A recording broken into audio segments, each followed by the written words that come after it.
said he got a couple hours off. He had his full shift yesterday plus some hours, so he got a couple hours off to sleep. Yeah. And then they called him back in. I forget which building he said. It was one of them. That Pete's Strip Ranch one malls or probably. something. He goes in, it was just unreal. The meter was just going. He goes in. The only way we could get it shut off was almost 1 meter at a time. And then they finally could Figure out which one. They made it to this. Our hospital got hit pretty good too. Yeah, Mike has been there all day at the heart hospital, right? He actually worked there, right? Yeah. Oh. You weren't there overnight, were you? No, but there's, well, you know, Chris Suga, Yeah. he was there. Sounds like Oh, every no car. kidding. They were Every car. They were coding Part. a patient when, the tornado went through. So, Yeah, I read something that a doctor performed heart surgery when it went through. yeah, that was us. It's crazy. Yeah, his car's totaled. Yeah, everything around there. Stockwell had a truck at the heart hospital. Didn't they? Yeah. So it looked like a tree fell on it, but there was no tree nearby. Well, it's Casey Evans's or Susan's daughter, one of her younger daughters, she was outside when this event took place here. She's got video of the tornado going to their place. That was alright. Brock? Just me. All right, can you hear us okay? I can hear you all right. Can you hear Sam? Can you hear me now? I can hear Tracy. You just wanna take it off and throw it in. Just want to make sure you got a bit of a charge to it first.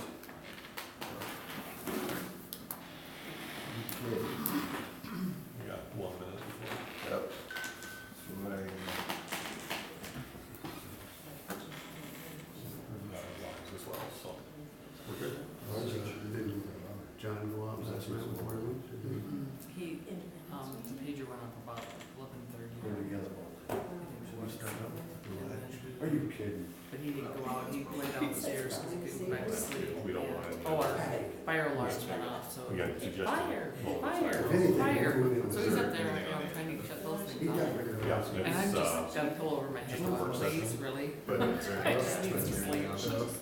But, there was, I don't think. water in your basement, so then. alright, close at 7 o'clock. Being that this is 9/11, I think it's appropriate we start out with a moment of silence. I'll choose to pray, you guys can do what you want to do with it.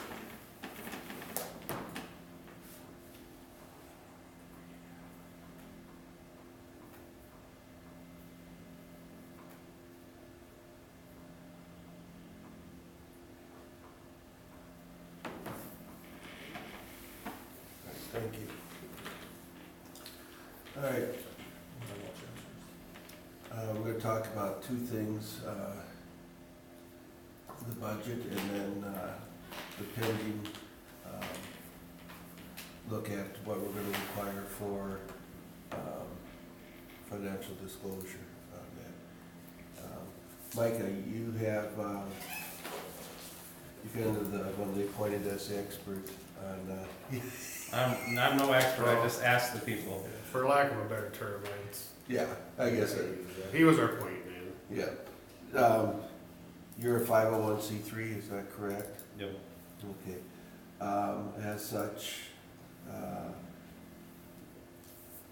you have to file 990s every year, is that correct?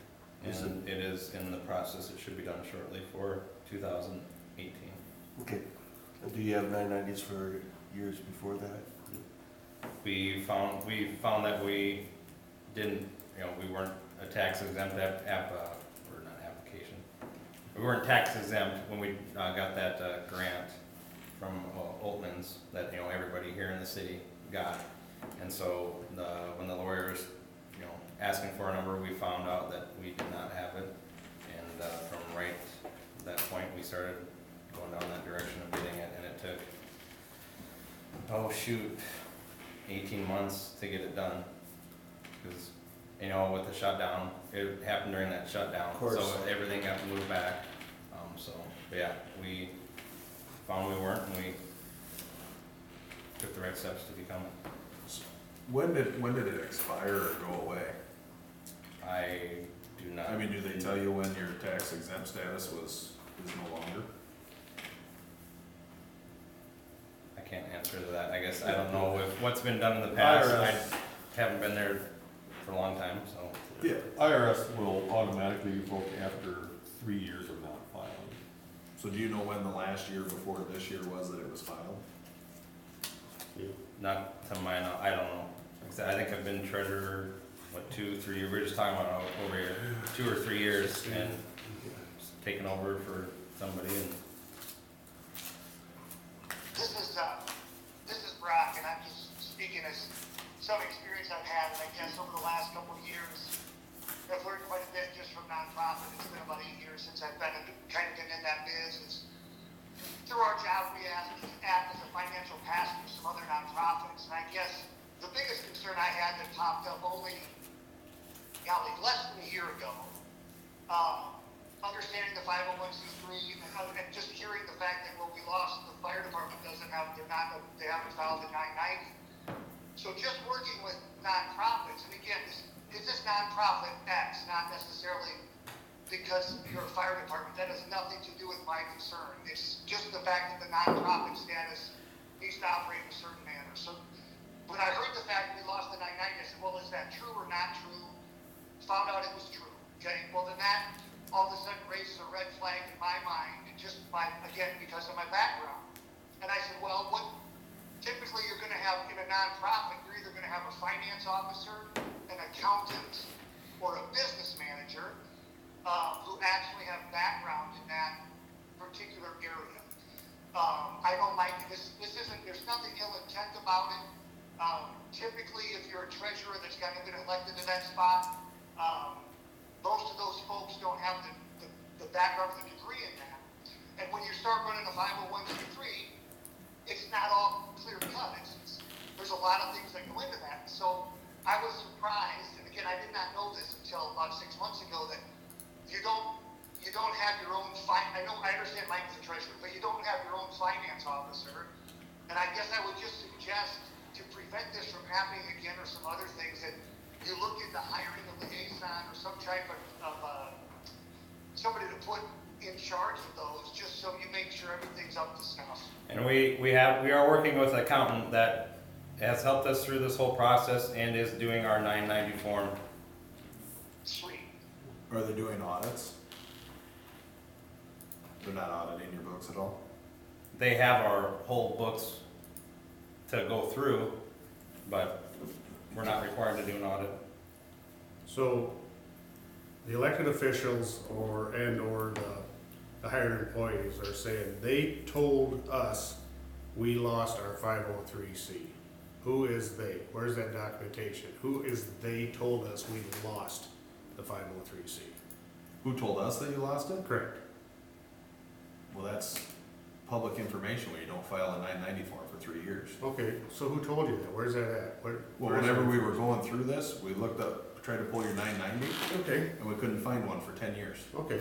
So automatically, the IRS, and you can correct me if I'm wrong, Brock or Nate, automatically the IRS suspends your tax exempt or nonprofit status. They revoke it. They revoke it. Now, in my perception of this, it appears that you guys are, for lack of a better term, trying to badger us on this 503C. We, in good faith, after we received the money from the estate of Rosella Oatmans, discovered that we were not in compliance. We immediately started applying for the 503C. In my opinion and my thoughts, and looking back on all our records, and our records go back to the 1800s and they're written in German, I cannot find anywhere where they ever applied for a 503C. So if we cannot lose something we've never had, let's get that point straight right now. And we are in the process. So you never had the Going through this. 501c3 before? Not that I can ever find. And immediately after we found out that we did not have this, we have begun the process through our accountant, I'm using the right word? Yep. For rectifying this. And I spoke on this at the council meeting the other night also. So this is concerning to me, that this misinformation that we have lost our 503C. We cannot lose something we've never had. We initially found out we were not in compliance, and we immediately began. So were you paying repairing income this. tax on the income that your corporation No, received? we never have. Not to anything to my So knowledge. Doesn't that concern you a little bit that the IRS is gonna come back and say, We don't pay income. well, if you're a corporation that doesn't have, 501c3 status, then you have to. then you're a Okay. corporation that makes money and you Okay. have to pay income tax. Well, And, Go yeah, ahead. sorry, and just, I'm not throwing any department under the bus. There are departments here that are incorporated and do not have a 501c that are a nonprofit or receive nonprofit money. So, So you I don't- checked us. yeah, Have you checked the other organizations in town that you guys are giving money to? I believe so. Have you checked? Not believe so. Yeah, the only, as far as I know, we give some monies to, the LABC. And they had a 990 on file. I don't know of any other nonprofit that we give funding to. Maybe the after prom, Yeah, that's probably with the school district though. but that goes through the school district. I was served on the after prom for lots of years. No, No? They're not part of Separate. the school district? we're part of the school district, but we never ran any of our money through the school. We were our own organization, and we never had to file any paperwork. Okay, Just- and we're talking about $100 or $500, not $226,000. Right, but, you know, what's good for the goose is good for the gander. Mhm. The primary nonprofit that we give to, other than the fire department's Lennox Area Development Corporation. I think Transit, they're out of Sisseton, but they are a 501c3. And they receive federal funds, so they have to go through quite a few hoops as well.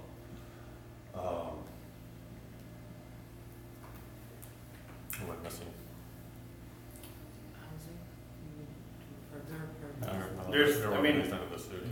there's. Well, we're not there- here, we're not I here know, to we're talk not, we're about not the here, other but it just, organizations, like we're here he to talk said, about yours. the perception is, and I've looked, and I don't wanna go after, but there is an organization that receives donations, kinda like we do, and I've looked up on the IRS website and they're not listed Well, there. which organization is it? You want me to say it? Yeah. The ambulance. They don't receive, they're a city They have department. they have fundraisers, they received a big grant, They do, but they but don't they're receive. they have their own separate checkbook from the city, right? They do not. Did the Rosella Altmans, and again, we're not going after them. Did the Rosella Altmans, No, no, city, uh, but they do have. the They have their own state, pri- did I that work on come it, to they the have a city? private account, Yes, so. but they're a city department. But They- are they they re- a they report nonprofit directly to the organization city. besides that, what is Mike is asking?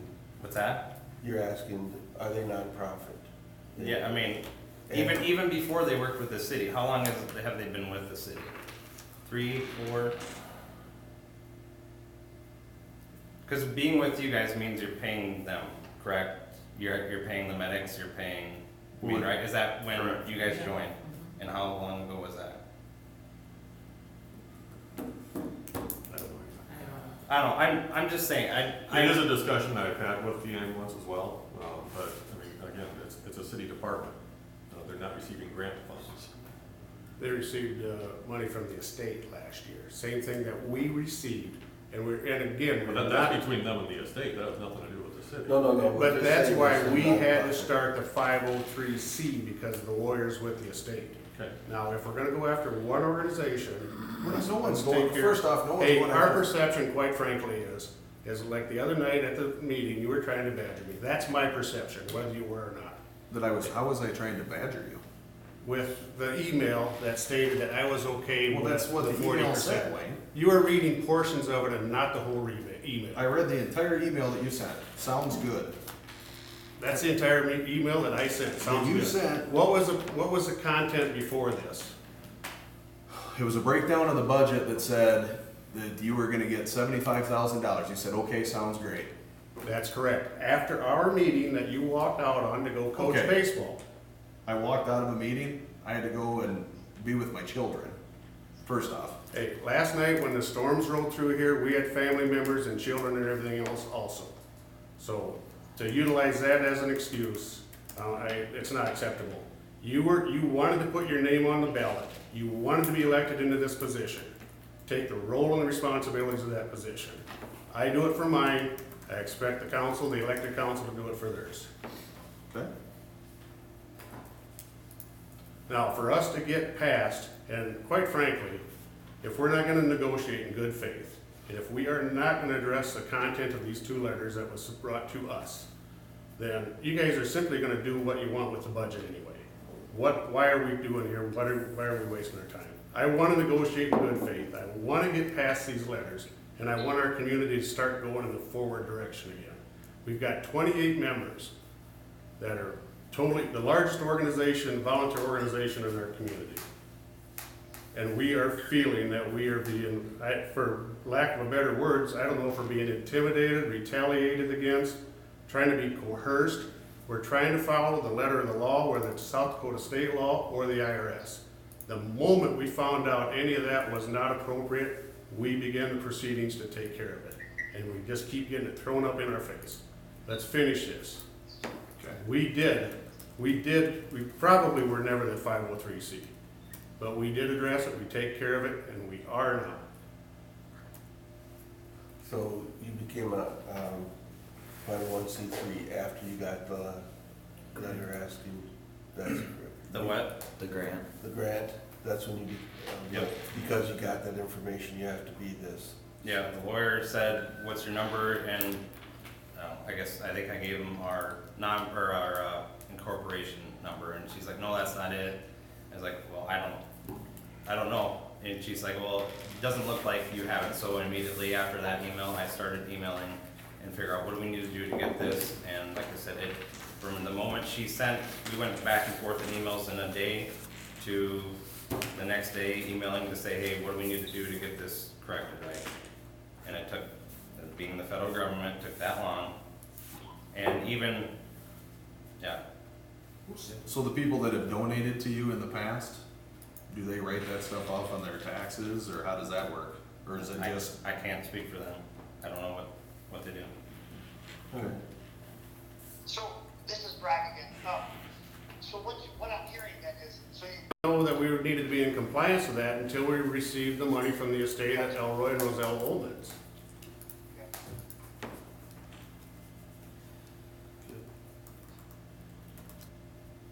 okay, what are your concerns on the letter?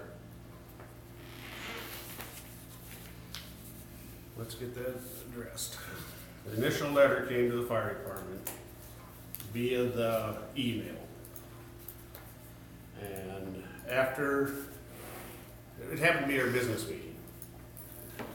Once, with the right to know law of 1992, once this comes to us, this is a public document, is it not?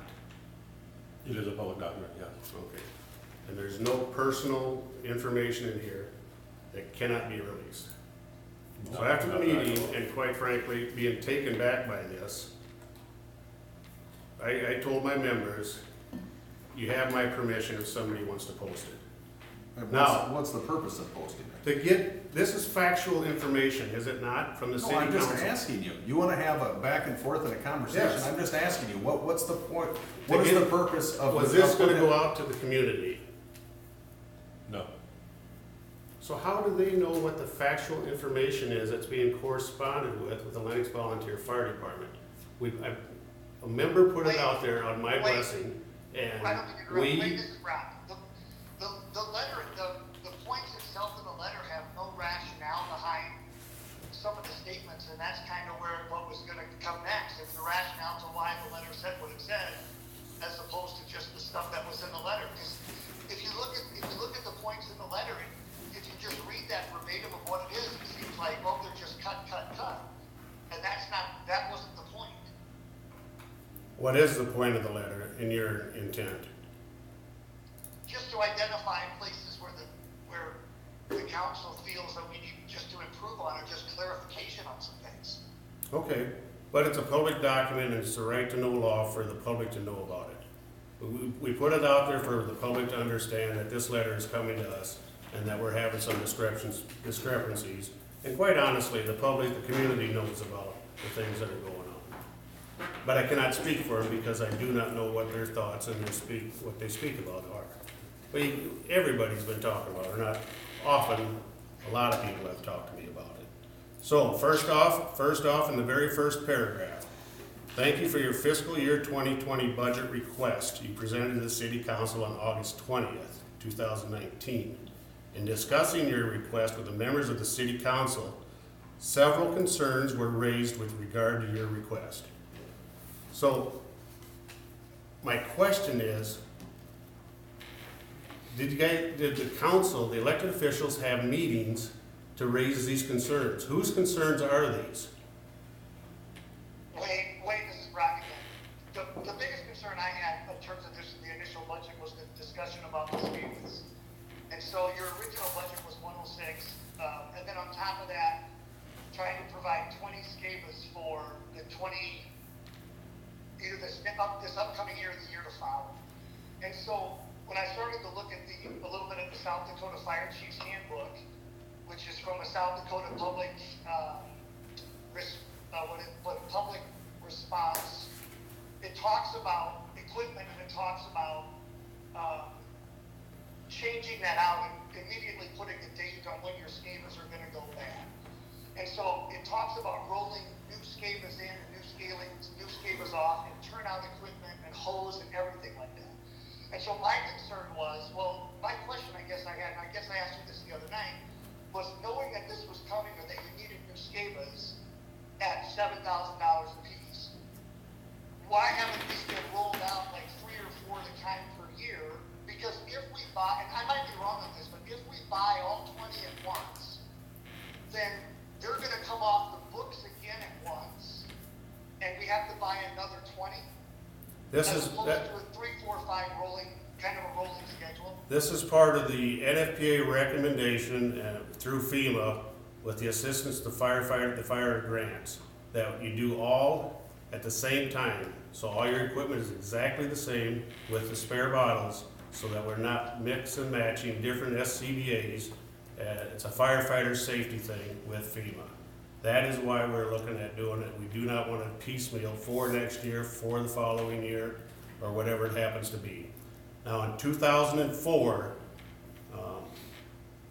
through Office of Emergency Management, and specifically working with our emergency manager, Harold Timmerman, through the incorporation, we were able to get 16 self-contained breathing apparatus. And then once the tower was purchased, and that was 2 years later, we received 6 more through the bid. Even though they're manufactured by the same manufacturer, they've got different options that are on them, and they can be confusing. So when you write a grant for FEMA, then they want all or none, basically. They want them all done. The SCBA's plus 1 spare bottle. When you write that, I guess as a fire department, I don't know the specs of this with the FEMA grant you're asking about. Can that be any fire department that goes after that FEMA, or is there a special? I mean, you don't have to be a 501c3 to go after those FEMA funds, correct? That I can't answer. I don't know, Brock. Okay. Does that mean Well, you need to have, if the requirement is to be that have that status, typically they're going to ask you for the EIN number that he was referring to, as well as a DUNS number. yeah, they need to have a DUNS number, they need to be SAM registered. You don't have to be a nonprofit to go after that grant. We do have, last night I began the process of discovery for our DUNS number, and we do have a DUNS number that is registered somewheres. I do not know where it's at. Well, Harold Timmerman was chief at the time that we received our DUNS number, and our DUNS number is on his address on Highway 17. So that's just something that we need to correct for the incorporation. Now, going back to that first paragraph that I read, my question is, what are the members of our elected government that had this discussion? Was it an open meeting? Do you think I should have been there for this meeting to be able to answer these questions? Because after the end of my presentation for the budget and with the finance committee, I asked, are there any other questions? And you guys know I'm a talker when it comes to the fire service, and we can sit here for 10 hours, don't bother me. I've been up for the last 26 hours, I think I can go another 10. So, there was no questions after that budget meeting. And then we received this letter afterwards saying that the city council has questions. Did all the city council members, the elected officials, know of this first letter, have input in this first letter? Probably not. Okay, second paragraph. First, there's a substantial concern that your request for $106,000 is considerably higher than the amount of financial assistance given to similar volunteer fire departments throughout South Dakota, and rivals the budget of fully staffed departments. I'm gonna stop there in that paragraph, because what departments were looked at? Where's that documentation? I believe. We talked about this, Tracy, you and I, that what numbers are being used. I believe it's Because all class 2 municipalities in the state of South Dakota. There was an average put together based off of their public audits. there's an average put together. That is factual. There's an average put together of It's an fire average departments. of all. Who averaged it? Why does it matter? We want to be factual It's here. right, it's right here. There's an average there. You add them up, you divide by the number. That's a document that we have not been given to yet, so. And then you said our budget request of $106,000, that was a negotiated budget in good faith with the police, fire, and ambulance committee members in 2018. We worked on that to get to this budget number. It was negotiated in good faith. Why all of a sudden now, a year later, this is something that is higher than we should be receiving? We want to keep our firefighters safe. We want to have our buildings safe. Part of that was a $34,000 estimated diesel exhaust program. That was part of it. After the stuff with the road, and for the better of the community, we understand that, and we are the community also. We are the city. The city is just not the city council, or the elected officials, or the city hall. It's all of us, and we are part of that. And we're willing to participate in repair of the roads. We acted in good faith. Now that email that you stated there, Nathan and I sat and talked one day, and we talked about the budget, and he had requested removing 40% of our budget. And I did not like that. I'd rather work with the budget that we had. And like I said at the meeting on Monday night, I talked to Greg Popping at the same time and gave him the same information. That information was not relayed back to the city council appropriately, because I was not in favor of that. After that meeting, then we got together with the police, fire, and ambulance committee members, the new police, fire, and ambulance city, and then we sat down and we talked about our budget, and we came to agreement of $75,000. And I'm not saying we're gonna use all that $75,000. I don't know where we're sitting at with that position right now. Do you know where we're at, Denise? I can go. Probably So, and it's 52, 53. okay, so we still got, we've got some testing that we need to do on the tower and pumps and things like that. So I don't want to sell ourselves short on our budget, but if we don't need to spend it, and if you want to look back in the past, we don't just buy things frivolously. We've always been financially responsible with our budget. Last year, we had a budget of $48,800. Our budget, when you look at it last year, what was spent by the city was over that. And that's because we purchased that truck that we were able to go out and find. And now we're still operating with a truck that is it's a 1994. It's a 25-year-old truck. And you guys talked about the 25-year program with your other vehicles. So anyway, that 106 is why, and that's why we're asking for it. Our relief resolution for this year in the budget this is what we're looking for. And it also goes on to say that the city council remains concerned that the request indicates the fire department is unwilling to pursue grants and other sources of financing for equipment, and brings into the question the financial position of the fire department. That is not factual.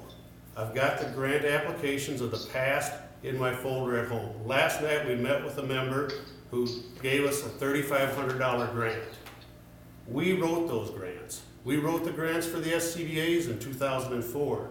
We wrote the Volunteer Fire Assistance Grant for the State Forestry's Office. That is not a factual statement. and I get, Have you ever filled out the Take- grant for the Lennox I area? would point community? out that the statement states indicates. The council is concerned that this request indicates. that's correct. There is no statement that you have not applied for grants. So instead of At putting no this, point instead does of that putting this in say a paragraph, why wouldn't you just ask? Why would we just not ask? And we talked about the FEMA grant when you brought Denise down and introduced me the very first day to the fire station. And I told her that we were right, we had wrote the FEMA grant last year, I got to the 90% mark of it, and I quite honestly, I got confused, and it never got finished. So, and Hey, Wayne, this is Brock. A couple things to that. And I guess I wasn't necessarily pointing specifically to grants, although certainly FEMA's got probably, I mean, they've given close to $1 million out every year for the last 18 years to South Dakota fire departments. And hopefully this year we'll land one, which would be awesome. When I talked the other night about just, when we look at just the financing of this and your relationship or the contracts you would have with the townships, you couldn't find that statute, which we did end up finding, and just wanted to know, how come they hadn't been approached, I guess, when it seems like other fire departments have done that. there are different ways on funding fire departments. We've always worked in the past with good faith with all of our organizations that we work with, including our elected city government. We can continue as we are and negotiate in good faith and make it better. There's no doubt about it. We can become a fire district. That's allowable by state law. That is, but it's got to be voted on by everybody, not only the city. It's got to be all the rural citizens also to vote on a fire district. And then we basically set up a board, much like the school board is, and then they can do taxation per mill levy. Now, in the past, the state fire marshal's office, Dwight Chambers, was very versed on it. Since then, Dwight has passed, and it does work in some areas. He was not in favor, basically, because there's a lot of things that go with it in other areas. I spoke with the assistant fire chief from Whispering Pines next to Rapid City, and he did state that they are a fire district. Now, we could go to, other places have subscription fire departments. We could, you basically send it out if you subscribe to your fire department. If you need them, they come out and help. You can go to a fully paid fire department if the city of Lennox likes. Right now, the city of Lennox does not have a Lennox fire chief. Do you have a Lennox fire chief? Does the ordinance read that the Lennox volunteer fire chief shall be the fire chief of the city? I do not believe it reads that. So when we start talking of contracts, we are not contracted with the city either. So if we want to start talking about the townships, we need to talk about all the agencies that shall be involved in these negotiations. And I am not Does against not it. require the city to enter into a contract. It does require townships to enter into a contract. The state law. State law, correct? That's correct. Or I believe that's correct. And because I found that document in the past, but I have not seen it again So you since. saw in the past and knew it required your fire department to contract with. It does not require us to contract with it. It requires For you to townships. serve the township, I've they got have it, to. I've got it in front of me. Again, the onus doesn't necessarily fall on the fire department. The onus would fall under the townships. Because it does state in 8-9-4 that every civil township in the state shall, not choice, through its board of supervisors, enter into a contract for firefighting equipment and protection. And with the closest fire department. I just want to get to the bottom of this, trying to, because if you look at 71 sections, I mean, that's close to $15,000 that's out there, possibly through this legislative statute. And I'm not blaming anybody for it. I just asked the question, do we have one of those? Because I didn't know. I don't know. Right, and we do not, and we have not pursued a contract with our townships. And that's, quite honestly, I'm open for change, but I need all the players to help with this change. Elected city officials, elected township board members, possibly the county, I don't know where it begins, where it stops. It'll take a lot of work. It does, I'm not disagreeing with you. I mean, to go find more monies, and I know it's easiest to go to the lowest hanging fruit.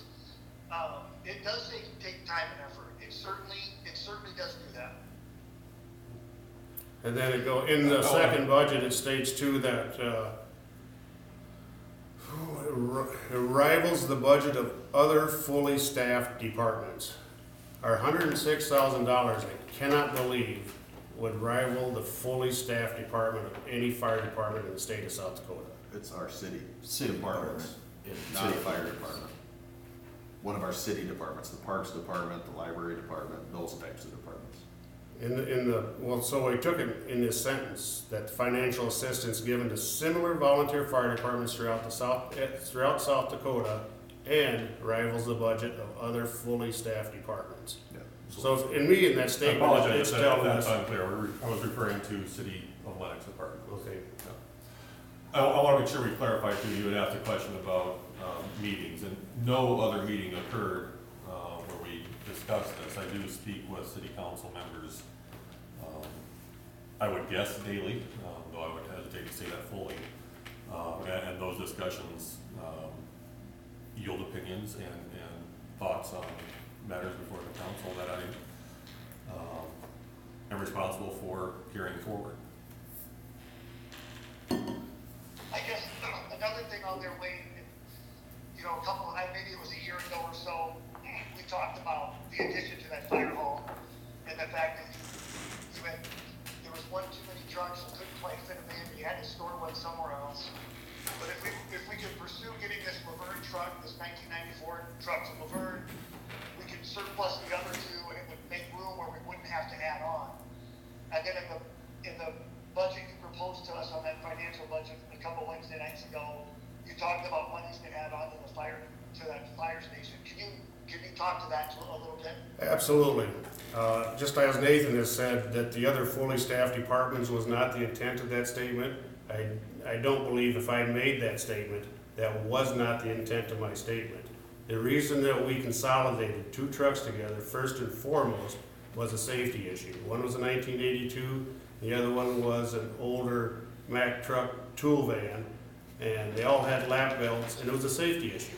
Our turnout gear was in racks between the trucks on our main bay. So firefighters were getting dressed in their turnout gear as trucks were leaving the fire station. That was a safety issue.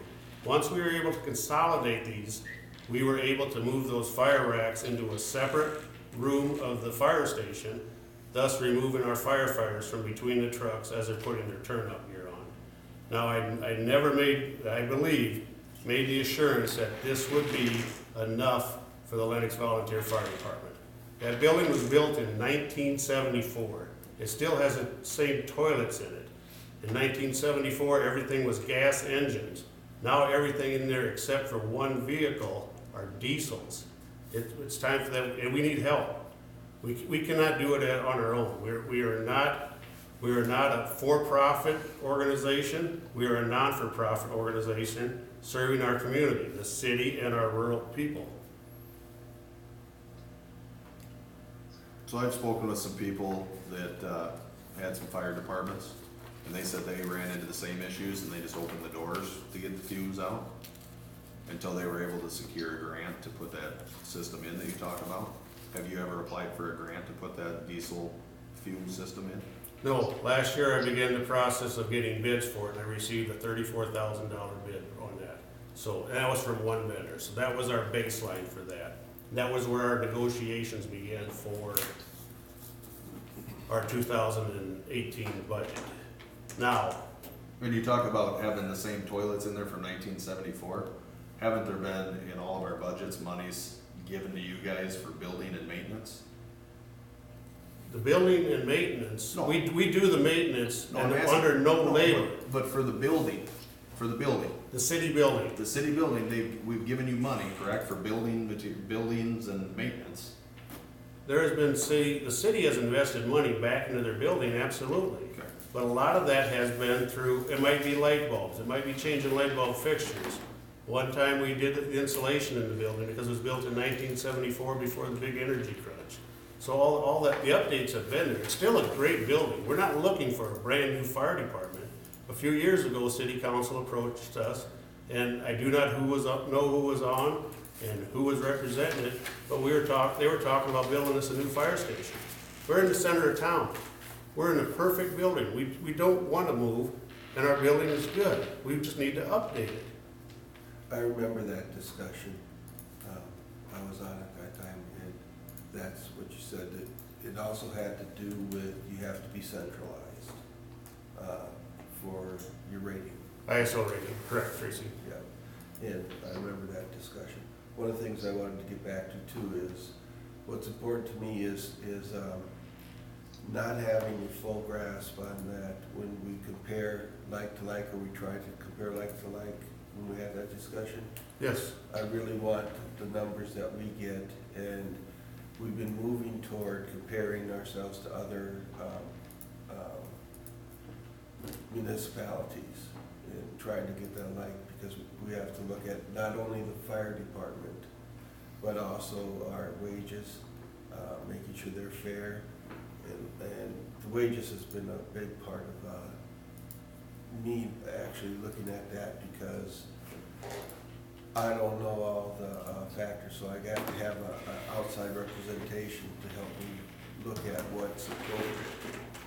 I do not pretend to know what you guys need to do, so what I ask for a comparable is to have the breakdown of the other departments, other positions in cities that are like, to look at that, to make a good, rational, sound decision. You have not had a time to look over those numbers yet. No, absolutely not. Yeah, and I'd like you to look them over and look at that. You brought up some points where I want to look at some things too, like Sure. you always do. Sure. You know, and I look at Worthing. Worthing's population of around 900. Yeah. And their budget is 50,000 from the city council. Yeah. Our population is what? I would like to pull up round numbers, so I'll say around 2,000. Approximately 2,300. Yeah, I thought, I looked, 2016 was 23 some odd thing, I believe, That's so. probably around. And then again, too, I believe it's 20, like Nathan said, 22 something, Yeah. so. But, so that's why I want, very first and foremost, is get past these letters, so that we can get this in the past, and then we can start moving forward in a positive manner. So, and that's why I am addressing these letters tonight, and that's why I'm looking for the city council's answers for these letters, because I want factual information. We believe we have our factual information. So, and we don't like that there's misinformation that may be put out, whether it's intentional or unintentional. But You I mean thought misinformation put out to the public? Or what do you? What I'm addressing in this letter. Well, that was a letter from us to you that you guys put out into the public. If you're worried about misinformation getting out there, if you thought that was misinformation, I wouldn't have advised your members to put it out online. This is your information. This To is you. your letter. This is public document. Yes. It's available. If the public don't know what is being sent out by our city elected officials, how can they stand up and address themselves with it educationally, or, educated mode? How can they do that? You guys, If we would not have put this out and nobody ever would have read anything about it, where would it gone? I guess the only thing I would add to that is that we correspond daily with each other, with members of the public, by email, by phone, by letter. Most of those correspondences would be public information, but we simply don't release it unless there's a request to. Right, and it can be requested. If I request to have the emails of all the elected Lennox city officials, I have the right to do that. The only thing there are some items that are so did you protected request, under did you federal law. request to release that letter? This was already released to us. This is a public I document. know, but you could have at least called us and given us a heads up that, hey, we're gonna try to get a firestorm going on Facebook. In respect to that, could you have called us and talked to us about these points? Is it a two-way street? I think Do you we've see? tried. Do you see how we've been taken back into a defensive mode because of this? Can you understand that? Wait, this is Rob. Yeah, we could have done that. We could have done that. we gotta be better at that. Words are easy, Brock. Putting words to work, I found out, are a different thing. I know. So, and Can we, back to this, back to the letter in regards to, I guess I didn't know really up until maybe a year and a half ago. So when your budget is set, you've got the money's kind of sitting with the city, then you just basically send us invoices on different things, or how does that money specifically go out? And in the past, and I can go back when I was initially the fire chief, before Earl was fire chief, Judy Fennell was our finance officer. In the past, and right or wrong, or if it's changed or not, I don't know. But she would sign these requisitions, and then we would work with our vendors, and that would bring the requisitions into her. Now, since the second letter, and I was gonna address that in the second letter, it may come up again, but we can address that now if you like. We have never, ever been trained on city policy for requisition or purchase orders. I did not know that there was a document from the city of Lennox that is the internal control policy 2010 of city of Lennox. You guys, or I shouldn't say you guys, the elected officials referenced this in the second letter. And so I figured it was an easy document to obtain. After the meeting, I did write Denise an email, and immediately the next morning Denise had this document in my hand. I've gone through this document, and my understanding is that it's a document that's being looked at right now and may be revised. That's correct. So it is a 2010 document.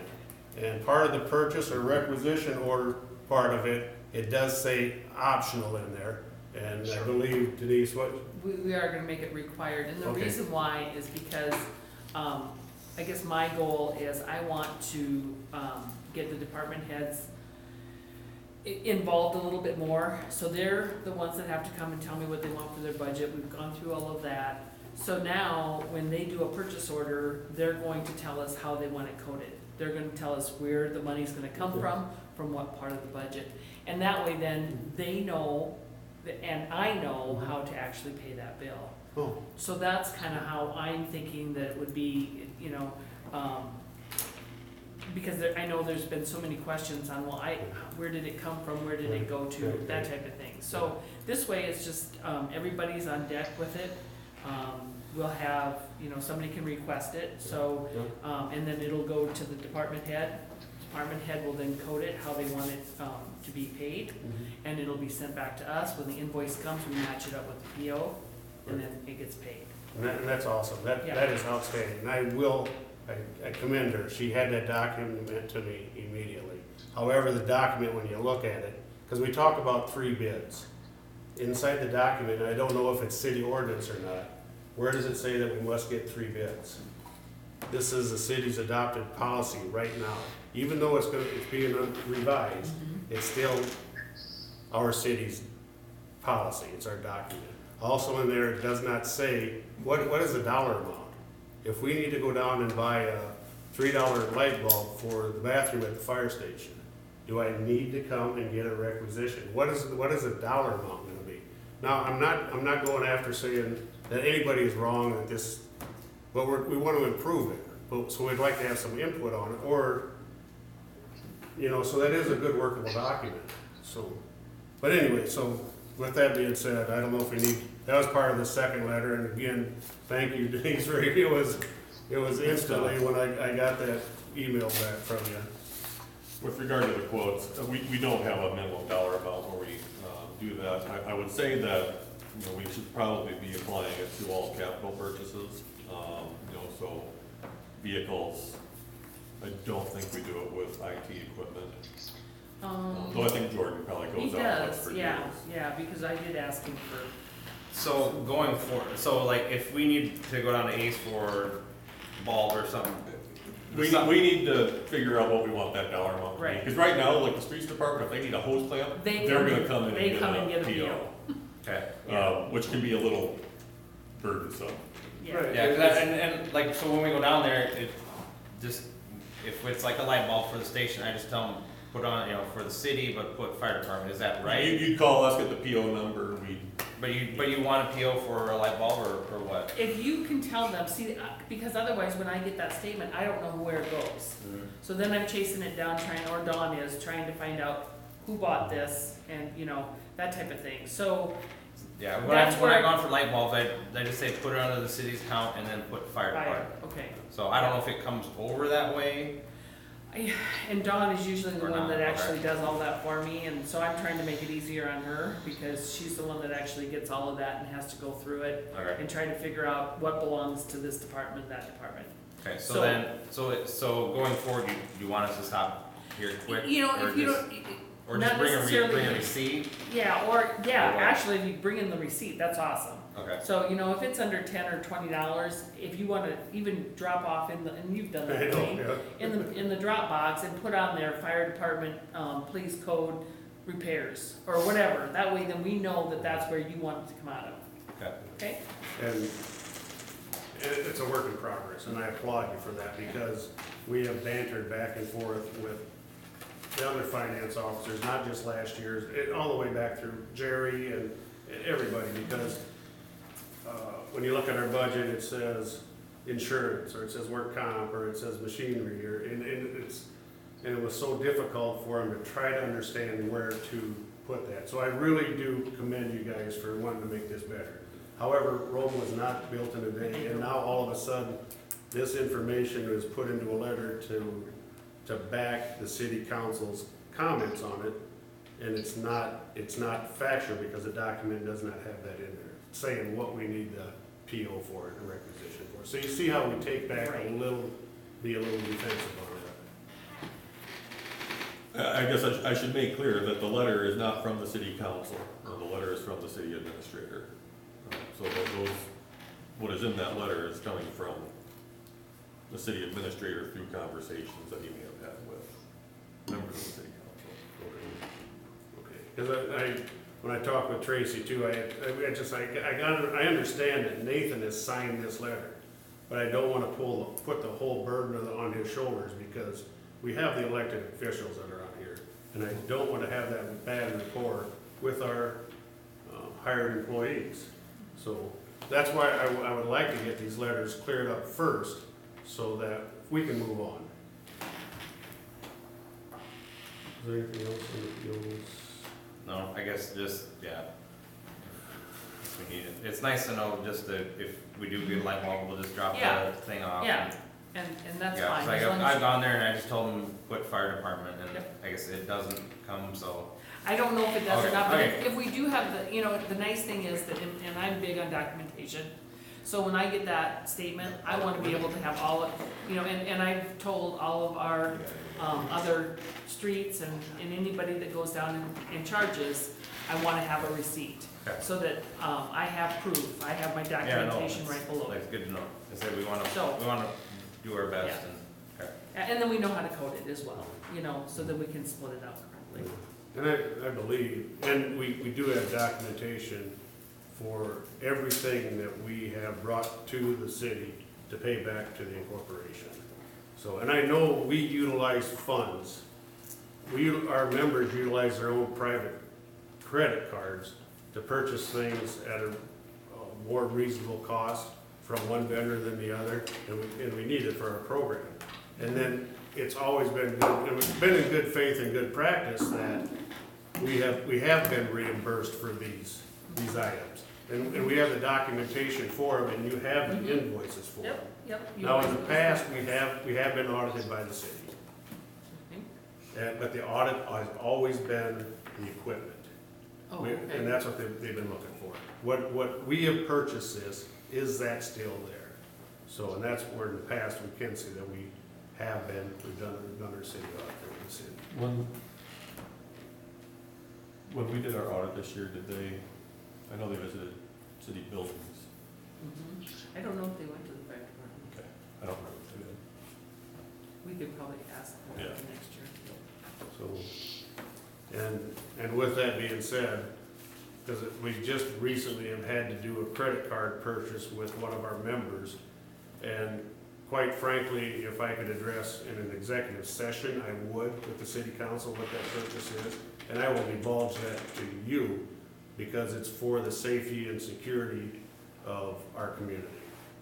So, and I cannot address that in a public forum. And then there's times too that, keep in mind, Denise and I both have, city credit cards that we can certainly use if there's something that you guys need in a hurry. We can use those. Oh, I was not aware, so Yes, these talks are good. yeah. And if it sounds like the tone of my voice is loud, and it is, I know it is, but that's how I express, when I have the floor, that's how I talk. So, That's fine. and I'm not being pointed with it at all by any means. If I sit down one-on-one, there's no doubt about it. But I want everybody to pay attention and to understand the words, and then ask them good questions back to me so that we can get this cleared up. So, we did address the building, the self-contained breathing apparatus on the NFPA standard. Our breathing apparatus are the 2002 edition of the 1981 self-contained breathing apparatus. Now, through discovery, NFPA does not require to replace them every 2 years, or every 2 editions. They definitely would like to see you do that because there's always those improvements in there. Right. And with the FEMA grant, that's one of the good things to have in your corner, that your SCBA's are 2 editions or older. On that theme, on the grant preparation form, they actually ask how old. If they're Correct. asking for SCBA's, how old are they, what edition do they need? That's correct, yeah. And since the 2002 edition, or 2004 or 2006 SCBA's are the 2002 edition. Since then, there has been a 2008 or 2007, correct, I believe, 2007 or 2008, 2013, and the current 2018, 1981, 1982 standard on SCBA is under review with that committee, and the manufacturers are expecting it to come out anytime, and they are already working on those standards, so.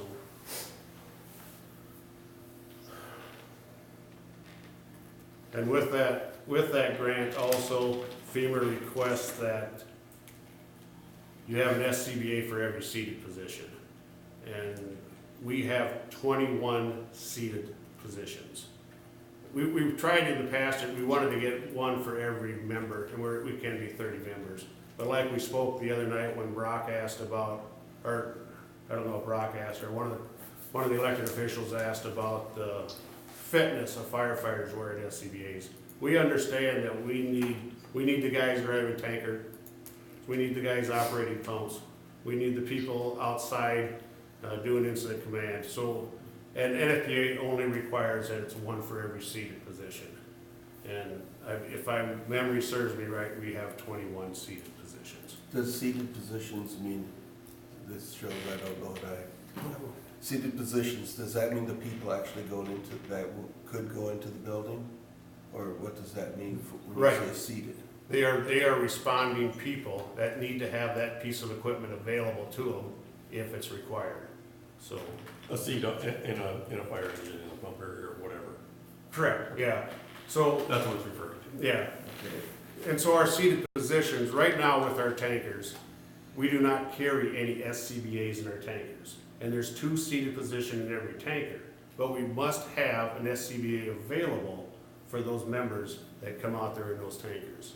So, and that's why, like our city truck that we just purchased last year, we've got 4, I believe we have 9 of our SCBA's mounted in there. We have 4 in the rural truck, we have 6 in the tower, and we have 2 in our grass rig, so. And then finally, the last statement in the first letter was the request for the exhaust ventilation system, and then we started talking about smoking in the fire hall. And quite honestly, and I've already addressed this with members at our special meeting prior to our meeting on Monday night, and officially it will be put in our books the fourth Tuesday at our September's business meeting, that they must understand that there is no smoking allowed in public buildings. Now, with that being said, I want to get rid of this paper so I don't have to go get confused. Can we write a resolution as a city to write us out of that state law that we may smoke in the fire station? I would certainly be willing to ask the city attorney, but I think any, I think the state law supersedes it does, city and in law. this case, it actually The only tells thing us we that can any do- public facility has. The only thing we can do with state law is become more restrictive than the state law. Yes, correct. We cannot go the other way. Meter exceed. There's no opt-out, Meter exceed, yeah. yeah. So, and the reason I brought that up too, just a little bit there, when we're addressing laws, because, and you can see laws being broke every day by different people, whether in a city vehicle or a personal vehicle or whatever. But, and I know you guys have tabled this resolution because we are in compliance with South Dakota state law with our financial statements. And then at one point, there was a resolution that was written that nonprofit or charitable organizations were gonna be written out of that through the city. Is that correct, Nathan? This was on board docs. Yeah. So, but the city council, elected officials had tabled that for more review, so. It wasn't formally tabled. Again, there's an issue with the notice, the meeting notice placed on the window at City Hall. And so if we didn't put the agenda with that resolution on it, on the city window, I didn't feel right that we consider it for city council. So Okay. in that case, that's something that resolution is something I spoke with South Dakota Department of Legislative Audit about, when we cleared up, no, it's not necessarily required for fire departments. The statute is a little clearer than that. Department of Legislative Audit did mention that we are authorized to be more stringent than what the state law requires. Sure. So if we're gonna be more stringent with one organization, again, my question is, and I've presented this in the past, are we gonna be stringent with all the organizations where the money goes from the city of Lennox? Yes, absolutely. Whether it's contracting with a contractor digging the streets, No. You're comparing apples and oranges there. we wanna be accounted for every penny. We're looking for financial statements. We are hiring them. to And do if you that. look at, It's through a bid if you process. take the Central Basin project, for example, those pay applications have everything accounted for. It's prepared by our engineers, reviewed by the engineer, reviewed by the contractor, reviewed by the city, and then assigned. And they're required to get a bond, a performance bond, which proves their financial worthiness. In order, basically, they underwrite a bond for performance of contractors to a zero loss. So if they take out a $2 million bond and they don't complete the project and we call on their bond, the owners personally guarantee the bonds and they have to have $2 million of assets in their pocket. Sure. So, To complete the project. The DOT puts out a list of responsible bidders, approved Yep. bidders every year okay. that tells you exactly to the dollar amount, basically what their ownership group has in that personal assets. So, But when it comes to other nonprofits, yes, the same would be required. When it comes down to the audit, one of the things that got me started was what the audit cites as being some things we need to address. And kind of that's one of the go-tos to me on impetus of why we do this, is the auditor says we can they don't take notice of it. Yep. Like if I put our watch out. we can do this things better, and That's the, so they didn't bring into any of that. If the auditors had brought into that, then we would have been remiss in what Chad's talking about. What holds them accountable, what is good practices, the accountability end, and the biggest one is the transparency end. And for me, these get to be the thing. If it's a nonprofit, and Micah brought up a point that I kind of remember, we need to make sure we identify correctly all of our nonprofits, their status, And if we're gonna ask one of, any of them, we have to ask the same of all of them. Go ahead, Brock, I hear you. This is Brock.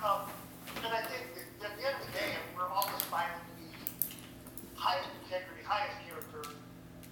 And we shoot, what the city does, we're out of compliance on things, not necessarily intentionally, but I'm learning things every day about what we've done right, what we've done wrong, why in the world we do it this way.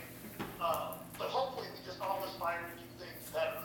And that's just gonna bring the community of Lennox to a better place, regardless of whether it was done unintentionally or not. It's just, if something gets pointed out, oh, great, I did not know that. And that's what we, with this whole 501c3, and that's what happened to us. We didn't realize it, didn't know it, and we took the steps right away to do it.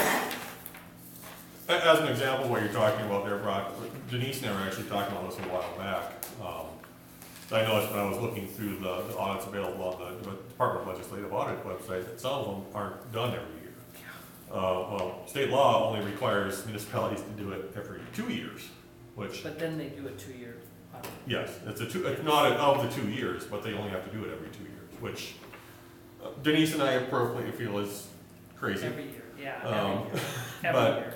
It's one of those things, you know, those audits they're a check and balance on us, on each other, on where we sit as an organization. Now, when we're switching back and forth from accounting classifications, that makes it a challenge. So I think it's really important to get it right those years.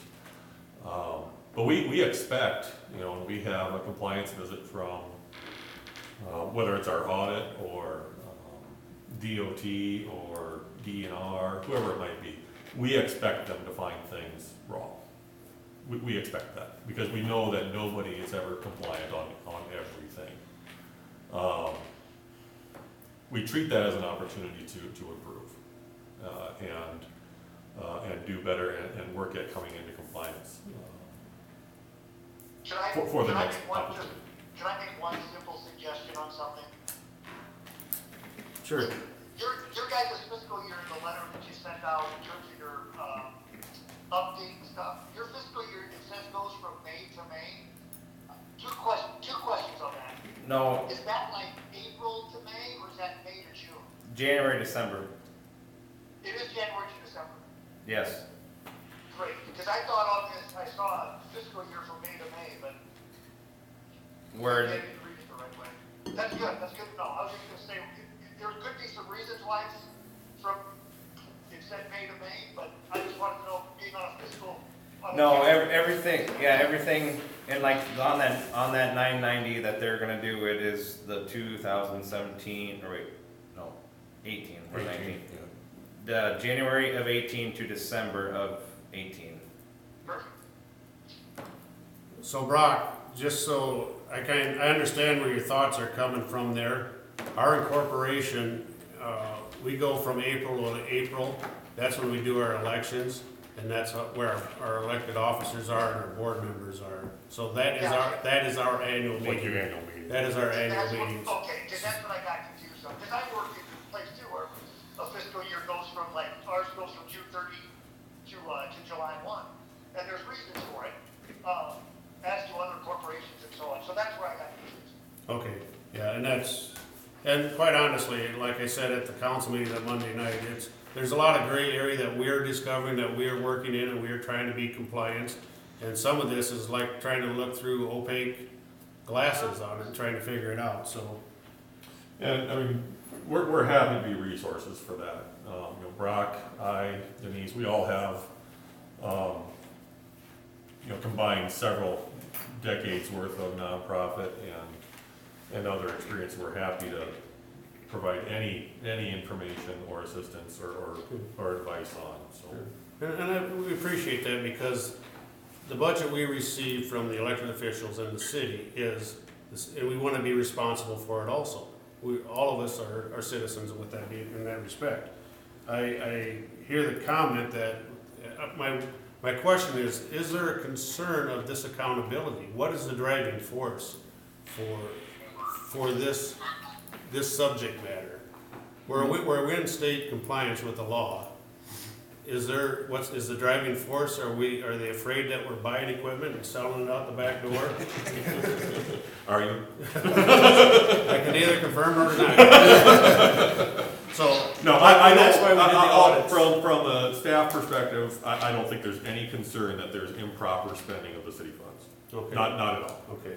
You know, when speaking for myself again, when I talk about an audits are a good thing. They're meant to protect people, they're meant to protect organizations, from those things happening in the first place. And making sure that those internal controls are in place and being followed, that's how you get through that. And there's Denise and I talk about this frequently. You know, any number of communities every year in every state that they didn't do an audit, or they didn't do it frequently enough, or whatever it might have been. There's any number of reasons it could pop in, but somebody was taking money, somebody was fudging receipts or payroll or whatever it might have been. And those are in organizations that have statutory responsibilities to have those things done. So those risks, even though we have those internal controls and we have those policies and procedures and we have the audit done regularly, that doesn't eliminate risk. Right. You know, we understand that, but it does significantly reduce our risk of loss. So go ahead. Are you just more looking for our incorporation to have done an audit on ourselves and make everybody in our corporation aware of the audit? I think it's an And important. what I think it's an what important the piece of the incorporation audit. could do better. Yeah. And that's just kind of what you're asking, is for us to do our own internal and figure out if we're missing something, we could do something better. Certainly, an internal audit is better than no audit. I'll say that. Nothing takes the place of an independent audit, though, because that's when you have somebody from outside that knows financial statements and really knows this stuff in depth. Usually a CPA. In fact, by law, it has to be a CPA, if I remember right. Yes. So, Well, and they're an expert, and what Right. what it's really about is just transparency to the community. yeah. I mean, that's what it truthfully is. I mean, that's why we're asking the questions that we're asking. What accounting system do you use? Rika? Quick look. This is Rob, just one comment too. This isn't necessarily anybody's fault on anybody's with the 9-9 or whatever. It's like Mike either work full time, just like anybody in your position does, and all the finances that kind of flow through that. If you're going to put that on somebody who works full time, has a family, it's tougher to just manage because it's just not that easy to do. I mean, it seems easy, but it's not. And with that being said, Ed Martin, one of our firefighters that passed away here a couple of years ago, he was our treasurer. And he elevated it from the past treasurer to a position that we're saying, wow. And now since he has passed and Mike has been elected into this position, Mike has elevated this position into a place where we're looking up and saying, wow. So I will give Mike a credit for that and a pat on the back. I think some of this is, I mean, we talk about continuous improvement as whether it's a department or an organization or a government, constantly making those adjustments and continually improving how you do things and refining your processes. Again, you're never going to find a perfect organization ever. No. You know, and Denise has audited churches. You know, For several years, 14 years almost to It's be exact. amazing how much. And So- believe it or not, I found some stuff there that. right. So I mean, it's not an issue of, you know, whether somebody's doing a good enough job or not good enough job, or whether they're trusted or not. Denise and I trust each other fully, but I still would require anything Denise does to be audited. Exactly. And, yeah.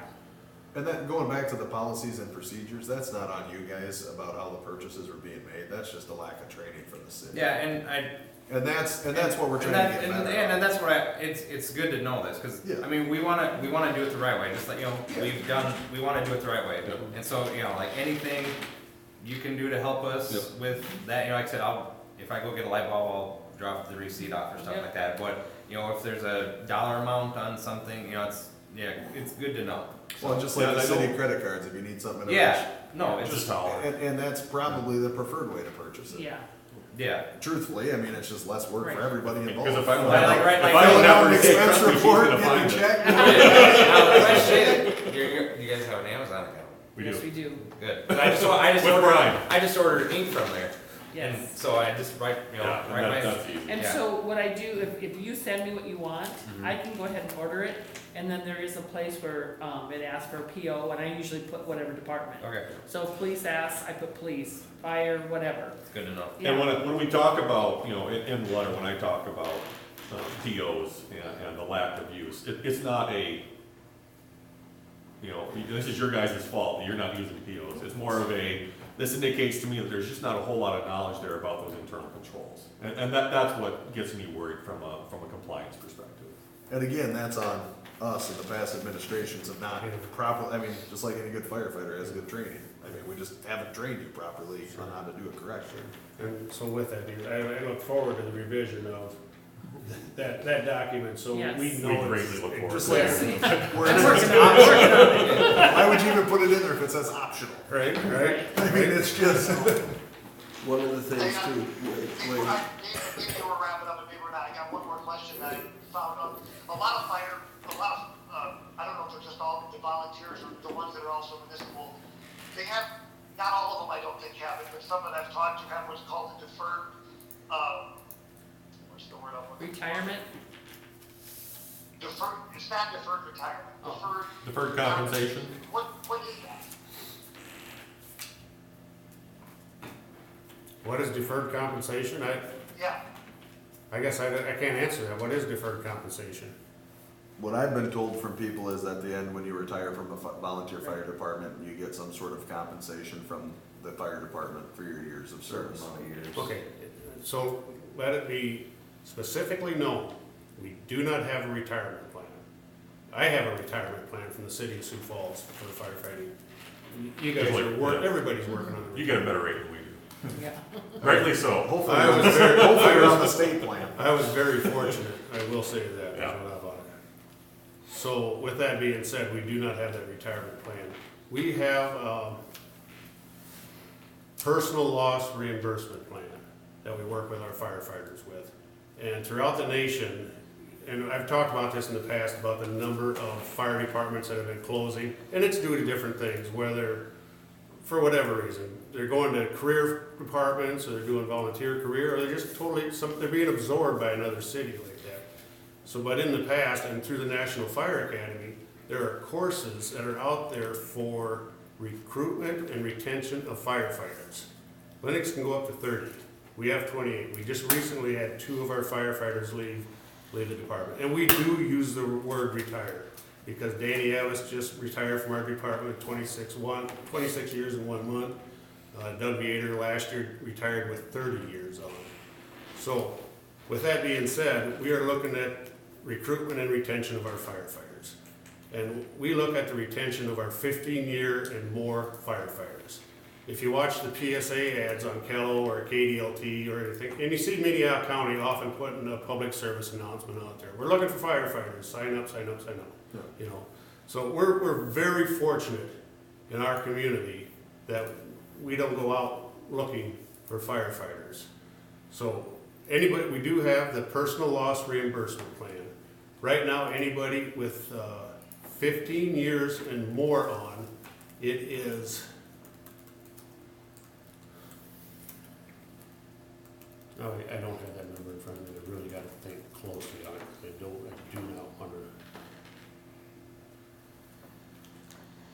You say 30 cents or something? No, it's, and I have the exact figure back at the fire station, but it's at that 98 cents per day is basically what we are retaining our firefighters for. Whether you want to call it standby pay, whether you want to call it retention or anything like that. Call, pay, whatever you want to call it. Anything like that. Right now, it is 98 cents per day for that person. So, $350 a year roughly. is that what it is? Okay. 357 and change. Okay. don't, And before, and that's not received until they retire. And just to be clear, I personally think that's a great deal. Thank you. I think it's awesome. Thank you. I mean, I talked to my buddy that was on the Laverne Fire Department. I probably shouldn't say this, but he'll get like $46,000 when he retires. I mean, That's what I think it's Well, awesome thank that you do that for your members, or are able to do that for your members. And And thank that's, you. and that's, and just, it's not with donations from Joe Schmo. It's, they're not paying for that. You can use So my donations. where do you fund it from? What's that? You could use my donations for that. Yeah, you Minnesota, can use mine for it too. I don't. Minnesota, like you just brought out, I always get people to budget. But I was gonna ask you, doesn't Minnesota have something that's even more so? I heard this years ago that they got They don't have. a much larger sum than that per year, but, so this is a good thing, and I think it's a good thing, and it's not one that just Lennox is doing, it's done, in other states, so. Denise had a good question here about, and maybe you don't know the answer to this, and if you do, great, if not, just something to look into. How is that recorded for the person that's receiving? Are they getting a 1099? Are you issuing Yes, a? they are. Okay. And we pay the taxes, it's like 22%, I think. It would We- depend we- on, we- it we- would depend on the person's Yeah. income. Yeah. What's that? It would depend on the person's, wherever We their pay tax our, bracket is. like 20, our accountant said we need to pay the IRS or somebody Yeah. Right. 22% And of then they get- that amount, and then they get a 1099. Yeah, and then they'll get, whenever they do their taxes, they have to enter it in and pay the remainder. Yeah, so if their income is high enough, that would be more than that 22%, then they. So they've pay got, whatever's so over they have to above. pay taxes on that? Yes, Oh, that Yep. sucks. It does. Yep, That's it a does. horrible thing, we think. But it's the IRS. Yeah. I'm gonna go back to a question that you asked before where the accountability comes. From my aspect, when I got on with the council, we talked about holding ourselves accountable. And a code of conduct was adopted in the city for the first time. And that I felt we needed, and with that it has not only what we should be doing, but it also has on, if we don't do what we should be doing, what the steps would be taken to address that. In trying to carry through, because I do believe with accountability, you gotta start with us, and by the way, the mayor is included in that code of conduct. Because I strongly believe that we have to hold ourselves accountable before we can ask others to do that. So you asked where that began. My line of work, accountability, and that is daily upheld, and I carry that belief on, that we all have to be accountable. Transparency, you asked about putting the cameras and stuff in.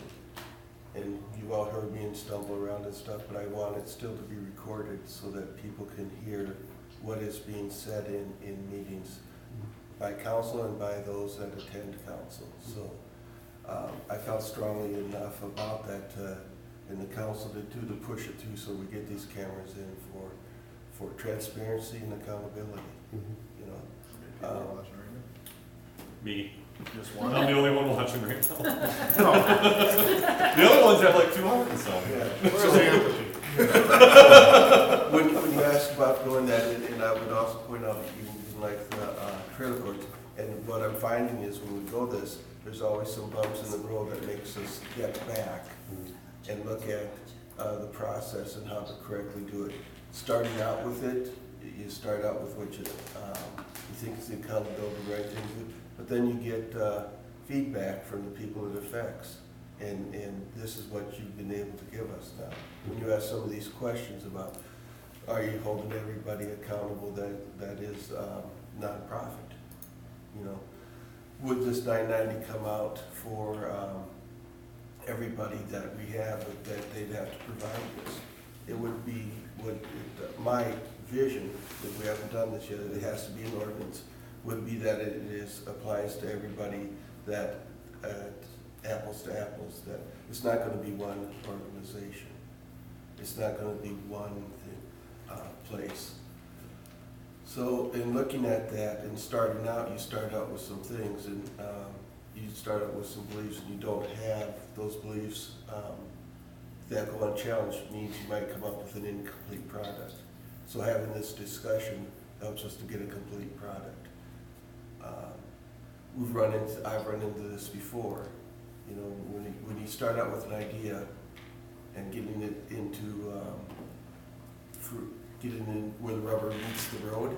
Ideas are great, rubber meeting the road is sometimes you have a great idea and then you get to the road and it doesn't really match up very good. But so this is a process to me that we have to go through in each one. Sometimes on other ones that we're trying to hold accountable, it comes into attorneys and it gets even more complex, you know. But I believe that in the process, I believe that we need to be transparent and hold ourselves accountable. And as a city, I think that's gonna lead to growth. Like Micah said, you just learned about this, you know, and I've known you for a long time, totally believe you. Have no doubt. And I even went online to go learn what not to, you know, how to keep it, so, on my off time, so. Certificate for him to prove it. We went through all that work, I wanna keep our department going for, like Wayne said, in the next 120 years, so. And I think there's been no question about what you guys provide for the community. I think you can find anyone, I don't think you could find anyone that would say you guys aren't excellent firefighters and appreciate everything you guys do. Those are nice, very nice comments to hear, and we do take it to heart. So, and we just hope it's always put out there in pure earnesty. And if there's ever any question, and quite honestly, when Councilman Poppingville was a chairman, him and I had some pretty good discussions because he would come and do pointed questions at me on different things that are out there with our firefighters.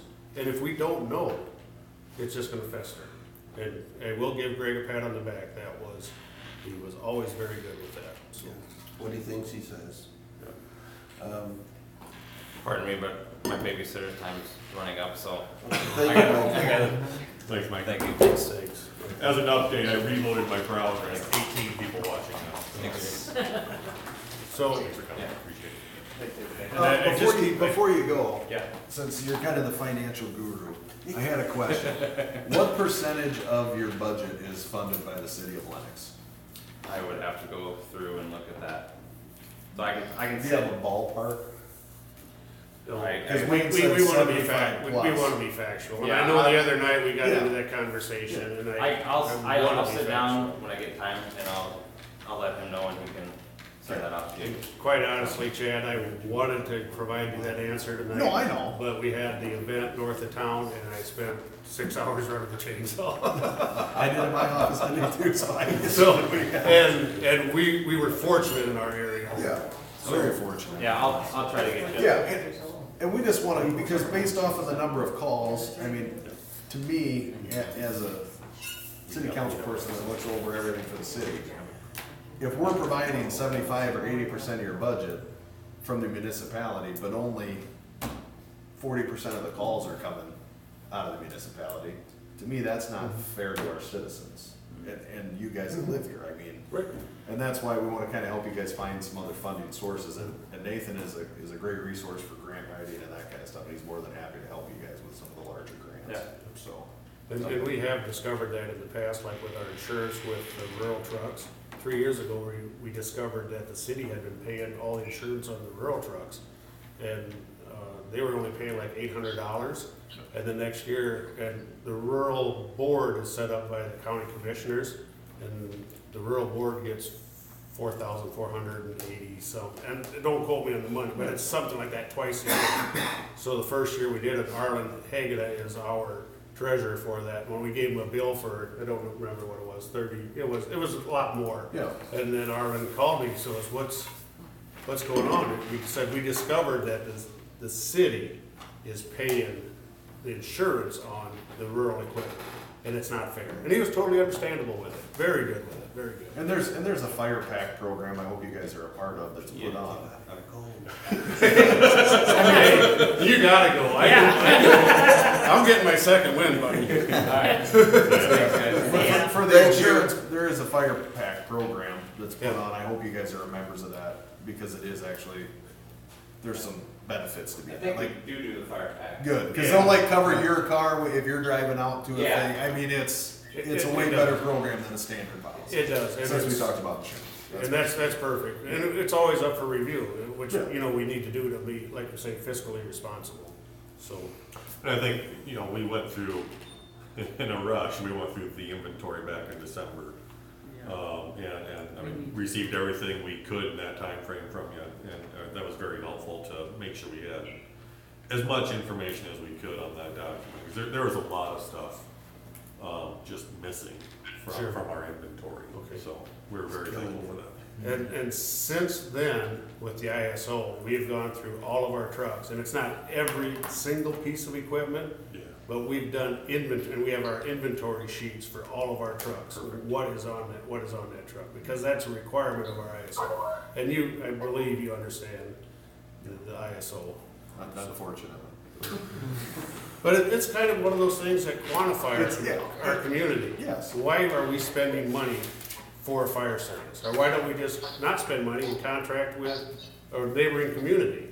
So, we were talking about the retirement, like for the state of Minnesota, and quite honestly, January 2019, the South Dakota State firefighters they've been doing this conversation also, because they're looking at the state also, not only for looking at the retirement side of it, but looking for funding for all the fire departments, because it's difficult out there for everybody. So I just kind of wrote some of them things down, and I wanted to make sure I got that out there. I do want to ask on the accountability of the invoices. I believe the invoices that we turn in, is there an issue, Denise? Or- No, I Okay, would say okay, probably not. Okay. You know, the thing, Wayne, too, is keep in mind that if you need to get it, instead of having somebody put it on their credit card, we can do it through us. Absolutely. Yeah. That's And- outstanding. Yeah. If we do it on the rural side, I'm not gonna do that. I will still Oh, do it the right. way we're doing it, and I'll talk with Arlen Hageda about how we could do something like that. Yeah. Those are the things that are hard to explain in an audit, or Right. you, right? Yeah. What do you mean? When- Like if somebody that doesn't work for the city is getting a check, Yeah, yeah, Yeah. but yeah, a lot of times we write it out to the fire department. Yeah. Because we provide the invoice. Right, Okay. right, so I that's wouldn't- how, and then you probably pay the person who ever bought it. Right, the incorporation pays it back. Or actually, what we do is, as soon as we receive the invoice and the product, or they are billed, we pay them out of our equipment fund. Okay, And so that way, they don't have personal money out there, it's through the fire department, and then the fire department comes back and looks to yeah, get reimbursed by the city. We are redoing our bylaws because Brock brought it up about, it is a difficult thing for a treasurer. So, and we're looking into that, do we need to have a financial committee? Some guys that all get together and they're they're the guys that we're gonna go to when we start asking questions, or somebody else has questions on that. It takes the pressure off one person, Yep. because Right. you get more ideas in. Right, right. Would it help you guys if we tried to, if we were able to say once a quarter, provide you 4 hours of financial, help? If Denise would go down and help you guys with your books? Our books just aren't that complicated. No, I mean, And I know, I understand. just to make, just for you Yeah. guys. Yeah, So I to do- take it off your plate and put it on ours, Right. to help you guys. Yeah. So you guys don't have to spend your volunteer hours doing that, and you can go out and fight fires or fix your truck or. But as a role of a volunteer and being in a corporation, we've accepted those roles and responsibilities. And I do appreciate the generous offer, and we may, if we do as a financial committee, and before we write it into our bylaws, last time our bylaws were reviewed and then sent into the Secretary of State was 1991.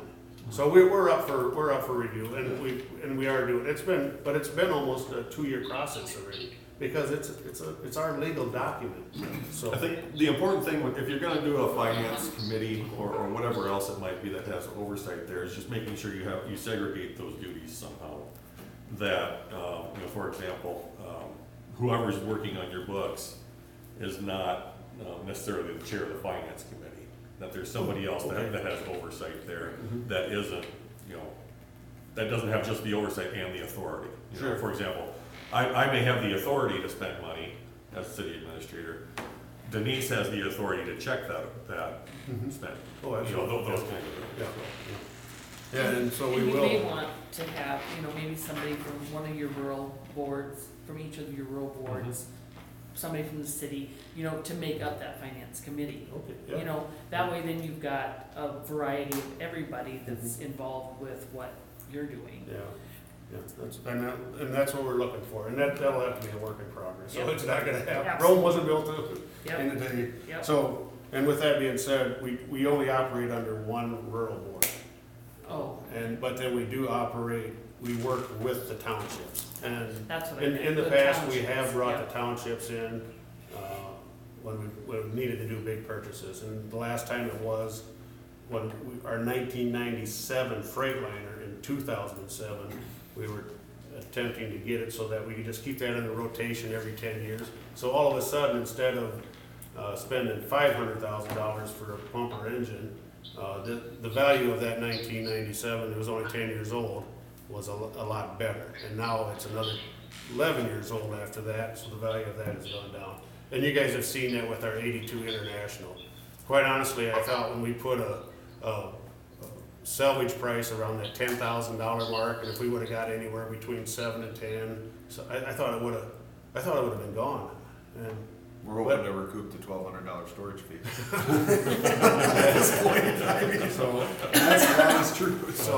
so with that, I have also talked with other fire departments in the state, and they simply have donated those trucks to other needy departments, because there are a lot of small, very small departments that are out there that may utilize that, and that's just a thought to think about. Because it's Chad. still a good truck that's in good working order. I mean, you're shaking your head, you wouldn't have any problems going out in it, would you? Yeah. A year ago it was. We have not run it for over. Right, it hasn't. No, Yeah, so it's it would servicing have, it, we would, yeah. So- The other thing, while we're on board and insurance and bylaws and everything, and Chad is probably more familiar with this than any of the rest of us are, but officers and directors insurance, I don't know if you cover your board officers under, Directors and officers insurance? yeah. Yeah. There, You should buy some that you don't have. and I'm not very versed in it, but Harold Timmerman, he's our longest lasting member. He's the person that has been working with, and we get it through insurance company in Canton. And there are the umbrella things that are in there. Now, can I speak exactly what they cover? I can't, Chad. I don't. Just a Ask your to- agent about yeah. directors and officers coverage. What that does is it protects your directors and officers of your board from any problems. Okay. So let's say in 10 years a problem comes up and you guys, you know, it's not like you're flush with cash, you know. The first place they're going to look is to the officers and directors to make something whole, Sure. personally liable. And you don't want that for your guys. The biggest cost is defending yourself in a lawsuit. Right. I would tell you this, I would not serve or be a part of a nonprofit organization that does not have it. That's the first question I ask Can when I- I'm asked to join one. Can I pick your brain on that sometimes when we? I can bring in some explanations of what it covers and what it doesn't cover. And it's not expensive. No, it's cheap, it's, And well, Relatively relatively cheap, cheap. yeah, it's pretty cheap. I'm on the higher percentage saying that we are, but I can't. And that's something that 100% would say be, that we are not. and just whenever you meet with your insurance agent, just Yeah. ask him, are we Yeah. covered for directors and officers? Yeah, perfect. Just something to better protect everybody. Thanks, yeah, that's good. I know we speak of that transparency, and that's why I've asked about our invoices, are they accounted for? And our transparency with the incorporation, any donor that donates money to us and they wanna know where that money has been, where it's at in the memorial fund or whatever, what have we done with that $5 we gave you for the pancake feed? You know, cause we do document, if we can, every donor that donates to us, if we have the name. So when our dance tickets come back and it says this person is given $10, it's recorded. And that has been the case for 36 years. We used to have to handwrite every one of them. So we'd put a number on the envelope, and then when it came back, whether they sent their name in or not, we knew who it was. Yeah. And then but since then with the computer programming, Now it's just Excel. and Micah is He's way up there. He's A 10-key wizard. So with that, with the transparency on our incorporation, anybody that donates to our department, we will gladly be transparent about what is going on there, so. This is Brock, I've gotta go. I appreciate so much, Wayne, you coming and having this conversation, it's great. In fact, last night, at 11 PM, the wind's blowing, it's raining, and I'm like, by golly, some of those firemen are gonna go out tonight, and I'm glad I don't have to do it. And so I seriously, with the bottom of my heart, I thank you so much for your efforts with that, and hope to continue the conversation. It's been very good, thank you so much. Thanks, Brock, we appreciate it. See you, Brock. Hi, Brock. See ya.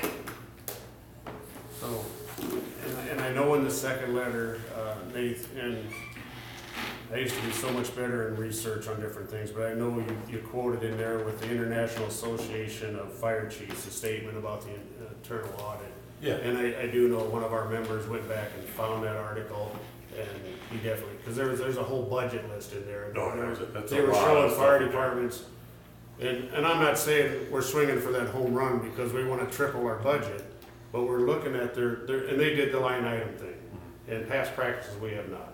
So, and their final budget, we're looking at that of when they're comparing a department, and it's, my understanding was it's pretty comparable to our size. It was a $300-some thousand budget. Now, and I'm not saying that, but it's just a whole article. We need to look at the whole article when we start making them quotations, I believe, because there's so much information out there. So, and if we need to follow up on that, I certainly can with you, but I just mean it's one of those things when we look in these articles, we can always find that documentation, or we can always find those towns that are gonna represent our side of the story better than the other guys of this guy. And that's why I went to when we talked about, We did the average.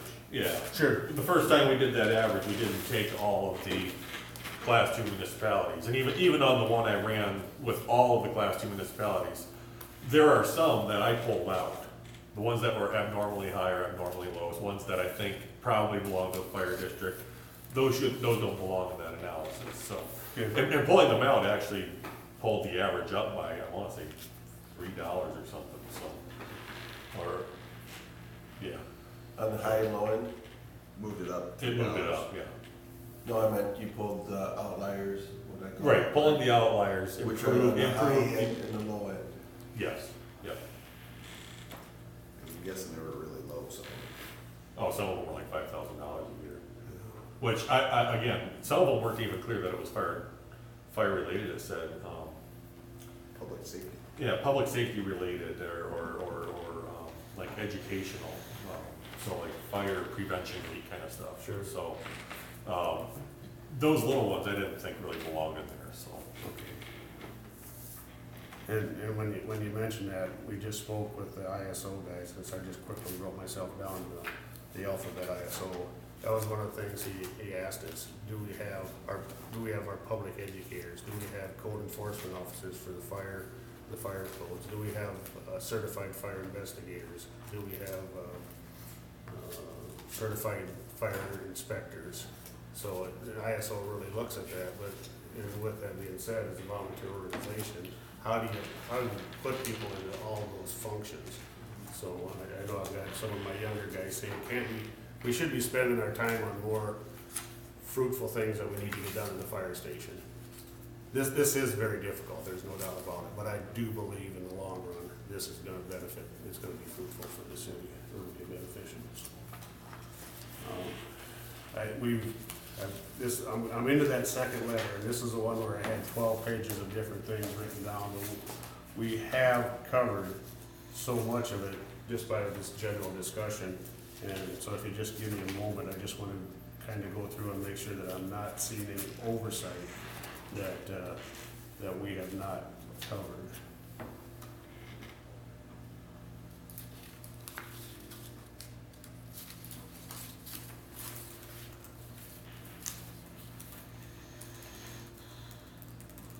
With regards to the FEMA Assistance to Fire Grant, I just received another email tonight when I got back to the fire station, and I have not forwarded that email to you yet, Nathan. And you might still get them all. It's more for the guys that applied last year. So, If it's the same one I got, at least. I yeah, got it this morning. and I know in 2018, the FEMA awarded $983,429 to South Dakota Fire Departments under the grant program. I have not gone back and looked at that. I do know 2 of the counties that got together through their emergency manager. There was a regional request. Lake County and Pennington County, so that their whole county had this exact same SCBA. So when they came out, we worked with one another, wherever it's from. So I have a list here. Sturgis, and actually Sturgis ambulance got this. 91,000 and change. Stickney 56,000. Dante, Dante's down by Wagner. That's Yeah. really 11, small. just under 11,000. It's really small, it's down by Wagner. Well, there's one that I haven't been able to find on the map yet, this way. Which one? Vermillion 86 and change, Yankton 23 and change. Aberdeen Rural Fire Protection District got the bulk of it, that was 600, just under 600,000. DeSmet, $477. Oh, Mitchell 19, Java, Oh, Java? What's up, Aberdeen? $100,000. whoa. And Spearfish just under 15,000. Okay. And most of this is for PPE. I mean, that's, Yeah. some of it's for training, some of it's for other equipment, but Yeah. most people use it for, most departments will use it for PPE. So, and I'm glad you mentioned PPE because our newest vendor that we have with their turnout gear, we've spoke to him about doing measurements in November because we don't have that money available for this year, but we usually figure that for 2019. Now, do you want us to go 3 quotes? The manual is probably not gonna be done at that time, but it's not What's very. typical cost? Let me get you the Yeah. exact number. Because we found that vendor, we found 2 vendors, and one vendor met all of our specifications that we were looking for.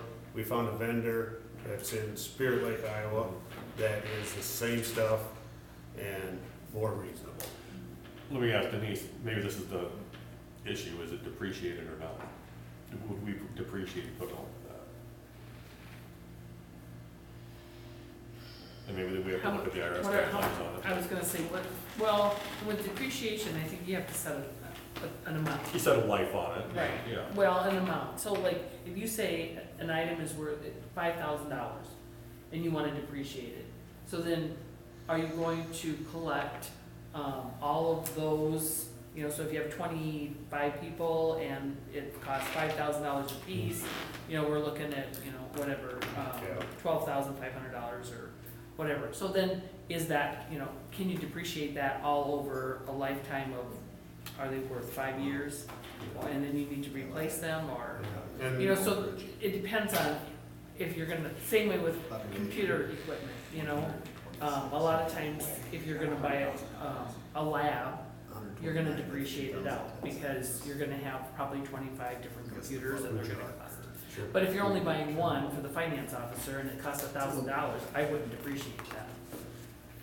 So it depends on, you really have to set on your policy, what's the amount that you want, what's the capital purchase that you wanna set that's going to be depreciated. Okay. So that's kinda how, Is that, or is that in the version that we're gonna get, or what are your thoughts? well, yeah, internal controls, I don't know if I'm gonna touch on that, but maybe it's in there, I haven't got all the way through. I've just been working on the cash stuff. Quite honestly, it took time to even find internal controls when we started. Okay. We could not find the document. What we could find was a hard copy. Yeah, okay. So, I mean, that's, Yeah, we're doing well, but, so yeah, so those, like you said, Wayne, it's a work in progress. Right, and with you're asking with the personal protective equipment that we're talking about, is our turnout coat and our pants. And there is a standard to that, and we have been trying to only do either 4 or 5 a year, so that it's not a large purchase at a time. And then as through the attrition, when we meet that standard, we can just continue on with that program. With that being said, if for some reason they are destroyed or contaminated on a call, well, then we do need to replace it. Oh, And we right. have had that happen. and I would say, once. Wayne, if, again, I wanna say you're at about 52, 53 for the year. on your budget, which means you do have some room available this year if you want to use it. Now, some of that obviously is gonna be fuel, maintenance, those kinds of things. Utilities. Yeah, but, I mean, we could easily get in there and start to forecast what you're gonna have left at the end of the year right now. And if we get to November, December, and it's relatively clear that you're gonna be all right in your budget, then I don't see why not Okay. purchase some of that this year. Okay, and that's outstanding, because in the past here, we just simply have we've done our major purchases right away in the year. Cause you don't know if it's gonna be there or not at the end of the year. Well, no, and that's not, that's truly, honestly, not the reason. But, and then we slow down because we just don't know what we're gonna need for a contingency. Yeah, and that's pretty normal. Yeah. I would be, I don't think anybody would have an issue with me saying this, and if they do, they'll certainly let me know, but if you guys have a huge breakdown, it's gonna cost you $30,000 to fix a truck this year, and you obviously don't have that left in your budget, we're going to find it. Right. You know, we're not gonna leave you guys high and dry with equipment that has to be replaced, we really don't have an option. Sure. You know, I would use the example of the last city truck we bought. We're down 2 trucks, we've got to replace it. It's not budgeted, but we can't send guys out on a bicycle, you know? So those are things that we have ways of making that work. Obviously, we still want to stick to a budget, but if things happen that are If the simply motor wrong- blows up on Yeah. the tower truck, Right, it's something right. we need, right? Right. We have to It's fix it. going to be fixed. And we always put contingency into our general fund budget anyway. Okay, So. and I'm glad you brought that up, because with us, let me Don't tell you, tell Don't tell me it blew up. no, because the testing is coming up in October for the ladder and the pumps and all that, but, with that contingency fund, the incorporation funds, we try to keep that in there too, whether it's in our general fund or our equipment fund. But we always, if it's a rural vehicle, then we wanna address that with our rural patrons, and not, the city's not responsible for that. Or if we can't get it through them, then we still need that piece of equipment repaired, and then we might dip in there. And it's not called a contingency fund, we have a general fund and an equipment fund, and it may come out of there. One or both. Yeah. I mean, depending on how big the repair is. Sure, That's sure. understandable. Yeah. So That's very similar to how we do those kinds of things. You know, the water fund, for example, for this last truck, it made sense to take it out of water. If for no other reason that has the healthiest fund balance for us. So, but you know, the road repairs, for example, that's a combination of everyone. three different funds, I think, we're using for that. So, And with the SCBA's and the FEMA grant that is coming up, after speaking with all the firefighters, as an incorporation, I believe we can write that grant, and it'll be, but we may call in your side of the expertise. Last year, quite honestly, what killed it at that 90%, when I started working on the financial side of it, and was trying to find some answers for that. okay, And that's where I really got, we will be there 100%, absolutely. so, Yeah. but, And when you get, my only words of caution, make sure you got your DUNS number up to date, make sure your SAM registration is up to date. There's a checklist, I don't know if you have it, yeah, the AFG checklist. yeah, and with the 503C, I saw the SAM number on there, I believe. You'd see an EIN, you wouldn't see a SAM on there. Yeah, it's usually separate. We can look it up. Okay. Well, we And- meet separately, and we can look it up. Yeah, and I make do sure know it's good. that because I looked up last night, after we were waiting with the storm, we were finishing up with the storm, and I was trying to make contact with the city of Sioux Falls if they needed any of our resources. So I did look up for the DUNS number, and at some point when Harold was chief, we have a DUNS number. You know I that. just don't know what it is. Okay. And I went to their website and they said, you do have a DUNS number and you should be receiving it here in an email, but I have not received that. Those I bet websites are Harold terrible, might so. have gotten the email though, if he was the one that If he's created getting it. the mail, if he's Okay. getting the mailings, he might be Okay. getting Yes. emails too. Because they did ask for an So- email and I used the Lennox Fire Chief's SD email for it. And then they also have an 800 number we can call, but I just haven't had time to do that now. Well, if we call the 800 number, you and I are both gonna need a trip to the only one afterwards. But I'm willing to do it. So with that being said, talking with the members, I think we will go after that grant. Now, with And the, whatever support you need, we with the, will. with the budget right now, initially, we started with the 55, and then after your last presentation, I believe it was 71,500, Nathan? That's what's in the spreadsheet right now. Okay. We really need to nail down a number tonight, because we have to get something into that spreadsheet Okay. tonight if possible. Okay, Just to make sure that our ordinance is set for Monday's considerations. We like, again, not a policy on this, but our effort is to get everything published and posted by Thursday afternoon, if at all possible. Doesn't mean there can't be changes up to the 24-hour mark, but. sure. Now, there's something that is wrote in there about $30,000 for whether we get the grant or not. And that's why it's one of the driving forces for the corporation also to go after the grant. But I believe with doing the last year's grant, I think we have a better possibility as the incorporation getting it. But we'll look at it when the new program comes out, we'll look at it. But they do require, last year they required 5%, so 140,000, they're looking at 5% of that is 7,000. Yep, So if the incorporation happens to get the grant, we will match it. will the 7,000 be available? That's what we're talking about. We don't want to put that money out there until that grant is received, Okay, so that we have the money budgeted for a match. okay, so now I'm looking at the 30,000, so there's a $23,000 operating difference in that. And I'm not saying that we've got this, a lot of these big projects looking forward to in 2020, but I don't want that 30,000 tied up, held up whether we get a grant or don't get a grant for that. Yeah,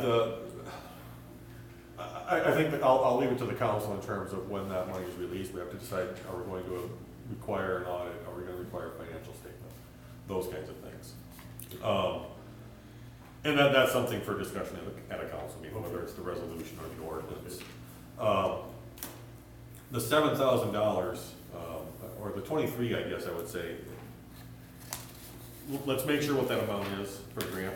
You know, when they send out the grant notice, let's make sure what we have, the total, the for sure percentage, you know, what they say we need. Yeah, last If year. they say it's 5%, if they say it's 6%, whatever. Right. Let's make sure we get that number figured out, and then, you know, obviously we would work to set aside that amount out of the machinery and equipment line item. Sure. But in terms of the other 23 or whatever else, whatever ends up being, I'll leave that to council on whether they require an audit or a financial statement first for that to be released. Okay. Now, one of the concerns that I do have yet with this year, because we're talking that there's possibility that we still got $20,000 available in the budget. With the Central Basin project, I believe it's going by the front of the fire station. Not this year. Not Next this year. year, it will. next year. Yeah. So You're at that north point, of Third. we need to turn our trucks basically around to Turn go them out around, go off the east side. It's asphalt on the east side, and it Yeah. is in dire need of repair. Yep. Should we bid that out yet this year and get that done? Get Is it that, asphalt apron to the building or is it the alley?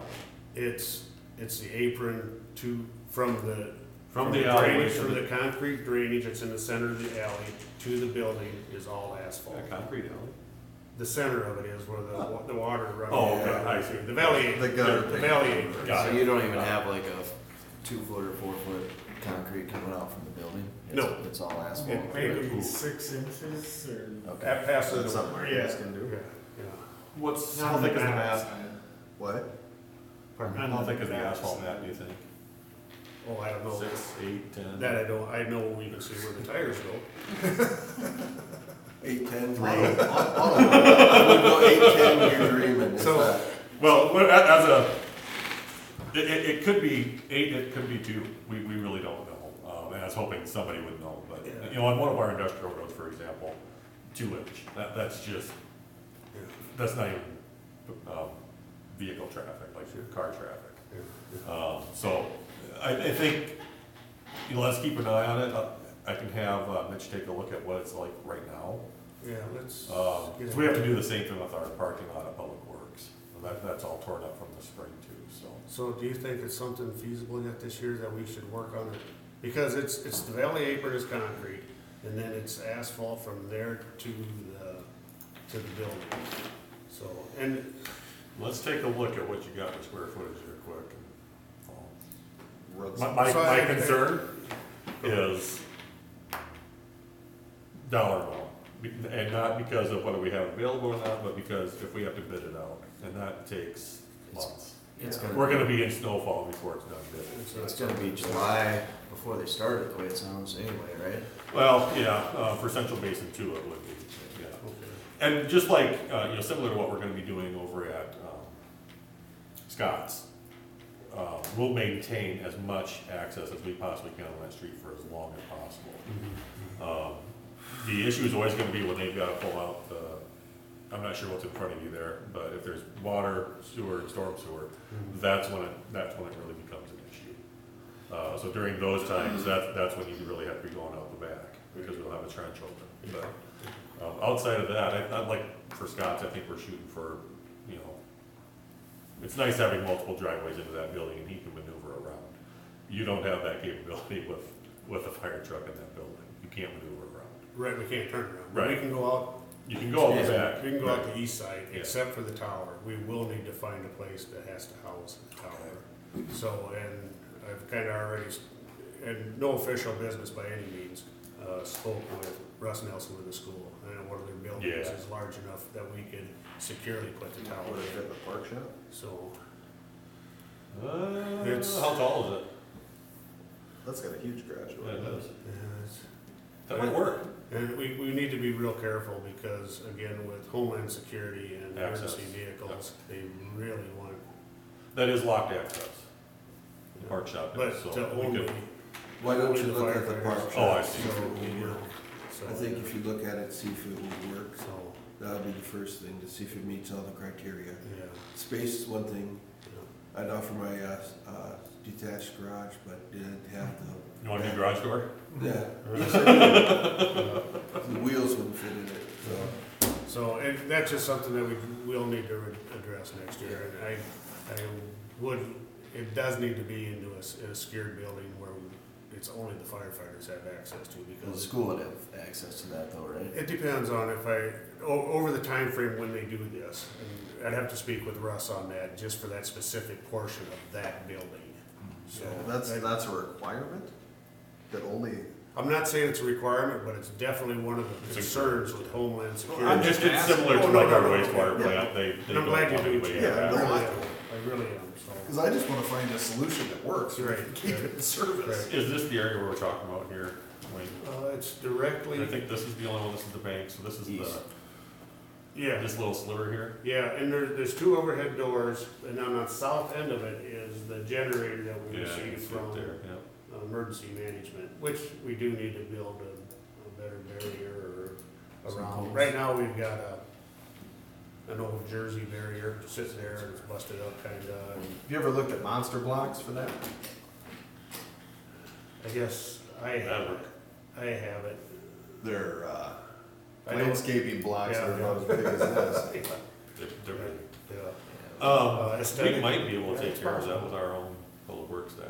I mean, then we can just move them in with a forklift, set them, and Yeah, and that's what the past street department did when we asked for protection around it. They brought in that old, if you ever drive by the, Yeah, I've there's an seen old it. Jersey barrier that I've been sits by there. there before. It just looks like, and it is kind of busted up, and if a kid went by and cut their arm on it or anything like that, That's why I think some of those monster blocks might Yeah. be a good fit for you. Wait, I'm gonna just send myself an email to remind that we look into that this year. If we could, and we can't crack seal every day from now until November, but if we had a day or two to get in there, I don't think that patch is much bigger than some of the other ones we've done in town. My concern is always gonna be what's underneath it. If it's clay like it is on a couple other spots, then it's gonna be tougher, but. yeah, it would be nice to have an engineer come look at that and then see if, Well, I think we could just Do- core it. Yeah, he could just drill. do we need concrete there? Do we need to go back to, like you say, do a core and Just do a core and have the experts look Yeah. at it. and a test on it? Because it's, If it's broken up enough, I can just pick up a piece like I did on Fifth Avenue. well, and Or Lincoln. Fortunately, it is not broken. Okay. It just It just definitely, needs to- it definitely needs to be improved. That's an improvement thing. It's not a need, but it's definitely a want for an improvement. Well, it's kind of a need when you're going to have that way out. Yeah. Yeah. Because it will, I mean, Yeah. It will be. go over that enough calls, it's gonna break up in a hurry if it's Yeah. set enough. Right now, our two tanker tenders go out the east doors. One's 2,600 gallons, one's 3,600 gallons, so 3,500 gallons. So there's considerable weight on those, not as much as our tower weighs, but they weigh more than our Type 1 engines weigh. So they are the second heaviest thing that go up the east side of the door. Yeah, just cement that whole alley, make it last for the next 50 years. Yeah. It's really expensive.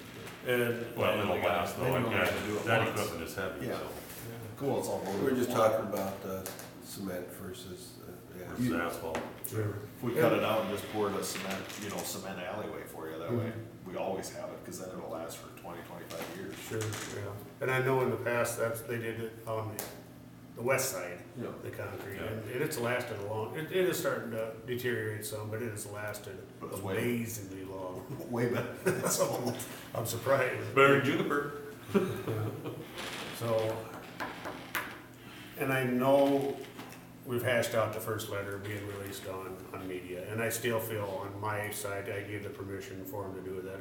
I still feel that it was appropriate for them to do. Now, however, with that, I can honestly say, I've never read the comments that are on that Facebook page of what was said out there. I cannot control, because everybody has a freedom of speech, whatever goes on there. However, and I know with one of the paragraphs, it talks about community members joking at the fire's resident, or at the mayor's resident or something. They can earnestly say that with all our firefighters, that has not happened. We treat everybody and everybody's property respectfully, whether it's a $300,000 house and their contents, that's all they have, or it's a $30,000 house and that's all their contents and that's all they have. That's everything in their life. So, When My we concern talk- there, Wayne, is that it was that comment was commented on by one of your firefighters. and if I can get the name, then I will address It it. is Mr. Shuffleman. Okay. And it wasn't a comment, it was a laughing face emoji. And that's just not something that, that's what I'm referring to. Okay.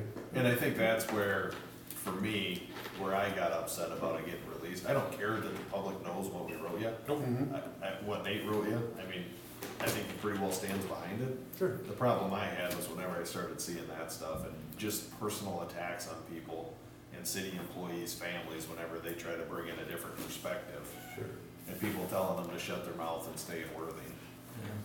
I mean, I don't know what it is. no, but I you haven't looked at it, but I mean, that's where you create the firestorm, Yeah. and, cause the comments that one of the I don't even have Facebook, and my wife knew I'd get upset, so she wouldn't even let me look at it, so I had to go backdoor it. Yeah.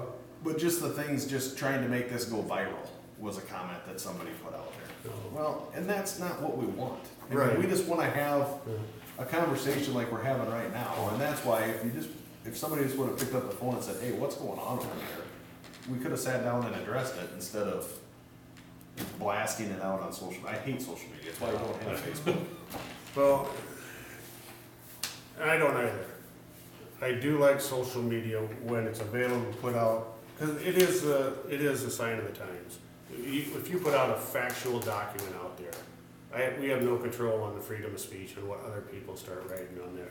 But this is the quickest means media to get it out to the most people immediately. Yeah, and then you have things like let the mayor's house burn down, and then one of your firefighters laughing about it. Well, and and again, he has the right for freedom of speech, but I will address the inappropriacy on that, but I cannot tell him that, I can't tell you what you can and what you cannot do. You are technically his employer. I can speak from a city perspective, have one of my employees. I can't find something similar. They would have received more than a talking to. They do have freedom of speech, and that's not something that I can necessarily restrict. But as an employer, I do set the standard there for behavior. And that's what I'm referring to. And I'm a member, as any member is, it just happens to be that I'm elected by the members as chief, and I will address it. I honestly will address it, Appreciate that. because I'm not worried you know, about you showing. and it's like the smoking in the station. I've already addressed it, and I'm officially gonna address it, so that it's in our meeting, But then, so. and that's good, I like that, and then there's also been reports of alcohol being consumed in the firehouse, which as a city-owned building is not probably the best place to consume alcohol. And I'm not gonna lie, there is alcohol that is consumed in the building. In the past, and I don't know if it's changed, because this was addressed, and I'd have to go back and look in our minutes, Chad. Yeah. Because at one other time it was questioned, and Harold Timmerman did the groundwork for us with the state. And as long as it was approved of and behind a locked door, it was something that was okay. Am I opposed to addressing it again? Absolutely not. Because the problem I see with it is, again, I bring a different perspective than a lot of people. Because I read a lot of articles about insurance and lawsuits and things like that. Say one of your guys has 3 or 4 beers at your meeting, hops in his pickups driving home, hits Nancy out on the highway and kills her. That's gonna come back on the volunteer fire department, it's gonna come back on the city, and it's gonna come back on our residents. Sure. And that's why, I mean, I like to drink beer as much as the next guy.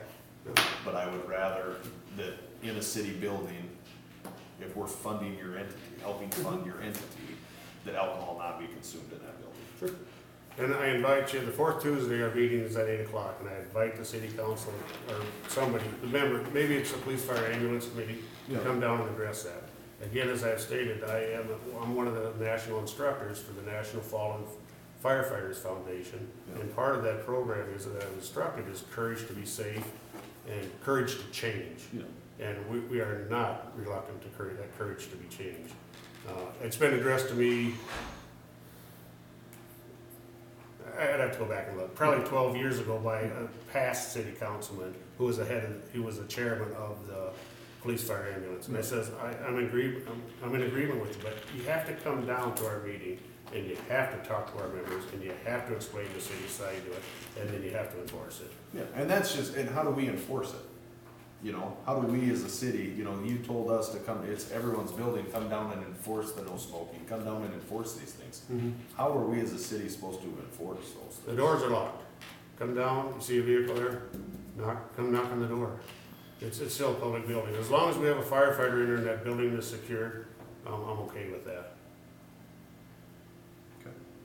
Well, I would say your board that's elected and you as elected chief would be an extension of the city to enforce those things.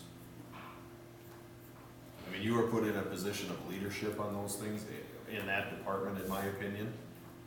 And it falls back on leadership to take care of those issues that. Wayne, do you have a code of conduct that you've looked at recently? And no, we do not. But with that being said, as in the role of leadership, I'll be quite honest with you.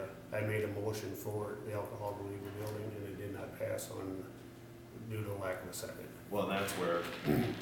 So I that's don't- where I need your help as city council Yeah. members to come in and say, I this is won't our have a position. problem coming down now that this discussion's Yeah. taking place with. And I'll go with, and I'll just explain it, you know, I've read article after article of people, I mean, drinking alcohol, getting in a car, and it's an accident. I mean, they're maybe not even impaired, Right. but they've had alcohol provided by and purchased by the fire department. Sure. Is it purchased by the city? I don't know. So, You know what I mean? Right. And that's where the trail leads back at this day and age. I mean, if it was 19, I mean, I remember being with my dad leaving a softball game and they drank beer all the time. Yeah. So, I mean, it's just a different yeah. time that we have to get with on that. And it sucks because I know you guys go out and you probably, you know, do your thing and you want to sit down and have a beer and decompress. I totally 100% get that and understand that. It's just, when it comes back to the city building and to the fire department, I just think it can't happen. Right, so let's get that on our meeting. It's the fourth Tuesday of September, whatever day it happens to be on. Anybody real quick on that? Today's September 11th. Fourth Tuesday? It'd be the 24th. You're Is that faster at correct? math than I am. Is that correct? I can pull it up on the calendar. Yeah, yesterday It's was the You got it? 27th, isn't it, or 24th? It's 24. 11 today. 24th. yesterday. Fourth Tuesday is. 24. And that was Got it. Tuesday. Oh, Trans- yeah.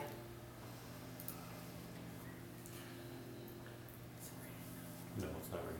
Not yet. So, and unfortunately, like I said earlier tonight, we've had a long thing with that storm came through. I did call, I tried calling Nathan last night, and then tried calling the mayor, and I also had 3 radios operating at me at the same time at the fire station. We utilize the fire station as our operations center, and I activated the operations center last night through our dispatch. I did call Darren Meckles, pat on the back for him. He was in town very quickly, so. We talked a little bit how we can look at that too and just doing better on that. Right. So, and that's a discussion we could have someplace else, but. Sure, yeah. but when we're, go ahead.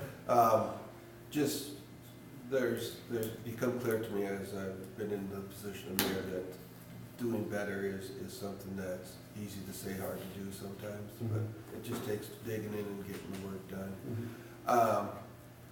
I have to look at the protocols for the call and that, and just check it back on that. Yeah, Darren had said that you had called, so I got you worried because I didn't have anything on my phone, and I actually watched you guys drive out of town from my front porch, so. And I gotta look I at the- checked it, because Yeah. we paid a bill, so I asked, can you check real quick what number it was? And it was- You dialed 605 instead of 563, that's it. There So, we go, there's Simple. an answer. easy thing, yeah. Yeah, So- because like I said, I was looking them on my cell phone and then dialing them on the fire department Yep. landline phone. Yep. And then. And you got 5 different things But going I on. also had the radios going, and then I also had my firefighters with their electronics, fortunately, right there. Because with all the communication that was going out, and we talk about Facebook. And immediately after I ordered the sirens activated, somebody put something out there about, there's not even wind in town. Well, if you go to the Parker shortcut and go west just a little ways, that's where I spent the last 6 hours operating a chainsaw to get that family back into their residence. Part of that is you don't know where the storm's going to go, per Yeah. se, Right. but, and we talked a little bit about this, and I thought having the sirens go off is a Siren real go good off. thing, because you don't want it after the tornado's here. Correct. You want it before it gets here so people can get to shelter. So I think that was totally. We're not gonna question that. Yeah, the earlier the better. Yeah. No. And honestly, at that time of night, I mean, I think there's always a misunderstanding. You see some of this in Sioux Falls today too about the weather sirens. It's meant to get people indoors. You know, it's not necessarily a, hey, everybody wake up, there's a storm coming. You know, it certainly helps if you're close enough, but not every home is close Well, enough. I heard something today about people giving Phil Schreck a hard time about breaking into TV coverage too much with the storm updates. Right, yeah, yeah. It's just people are. Sorry, I didn't want you to live. Sorry, we're trying to keep you alive. Right. We'll go back to the news or whatever it is. And I spoke with Harold Timmerman, the county emergency manager, about that issue today, and he's up in Pierre at conferences, and they're undergoing them talks, and tomorrow he's part of the communication committee for the state, and the exact same words, the sirens are made for people that are outside. Last night, even my track phone was going off, the same exact tone and messages that the guys with the smartphones were getting. So that technology is awesome, It's available. Yeah. fortunately, so. If it's, I mean, feel free to share that my number with anybody that you need to have it to. If you're busy and you need somebody else to call, just talk. And it's on the website, I think. Your cell phone is not, your cell phone is. I don't believe it is, I haven't looked here Should recently. be. We should probably. I bet it is, but Let's get that. we'll check. Thanks, Chad. Well, you receive a stipend, they do not. Exactly. It's only fair, right? So anyway, in terms of that siren activation, and there is in the past, there was the local emergency planning committee, the LEPC. We could speak with the emergency management, Harold, and we can start trying to get them talks opened up, because quite honestly, the only reason we were down there is because a tree was struck by lightning and started on fire. That's Yeah, why we were yeah. there. If it wouldn't have been for that call coming in, we would have never been there, and we would have never had that opportunity to activate those sirens. So, and then I also had to go through a totally different channel because the dispatch center is also, our dispatch pages also go over our tactical channel. So when they're dispatching, I can't talk to them, and I needed it immediately. right. So I rotated over into a digital system, told them who I was, activated our sirens immediately, and they didn't even reply, they just hit the button.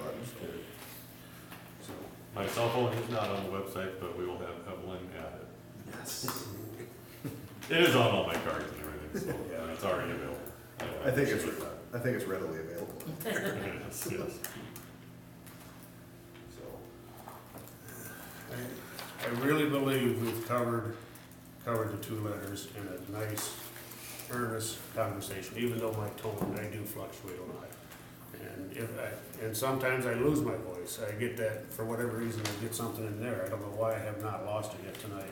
Happened to me earlier, so. So, but now the budget side of it, again, relief that we are looking for. Could we please reestablish our 2019 budget at 106? And can with that, the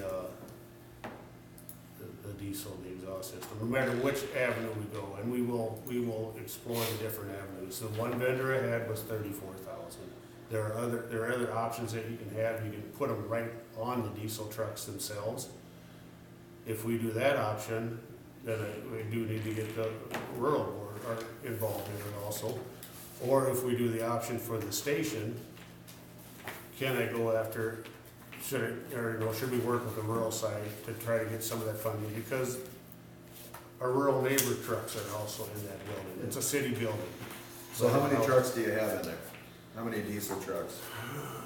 2 Type 1 engines, 2 tanker tenders, and a tower.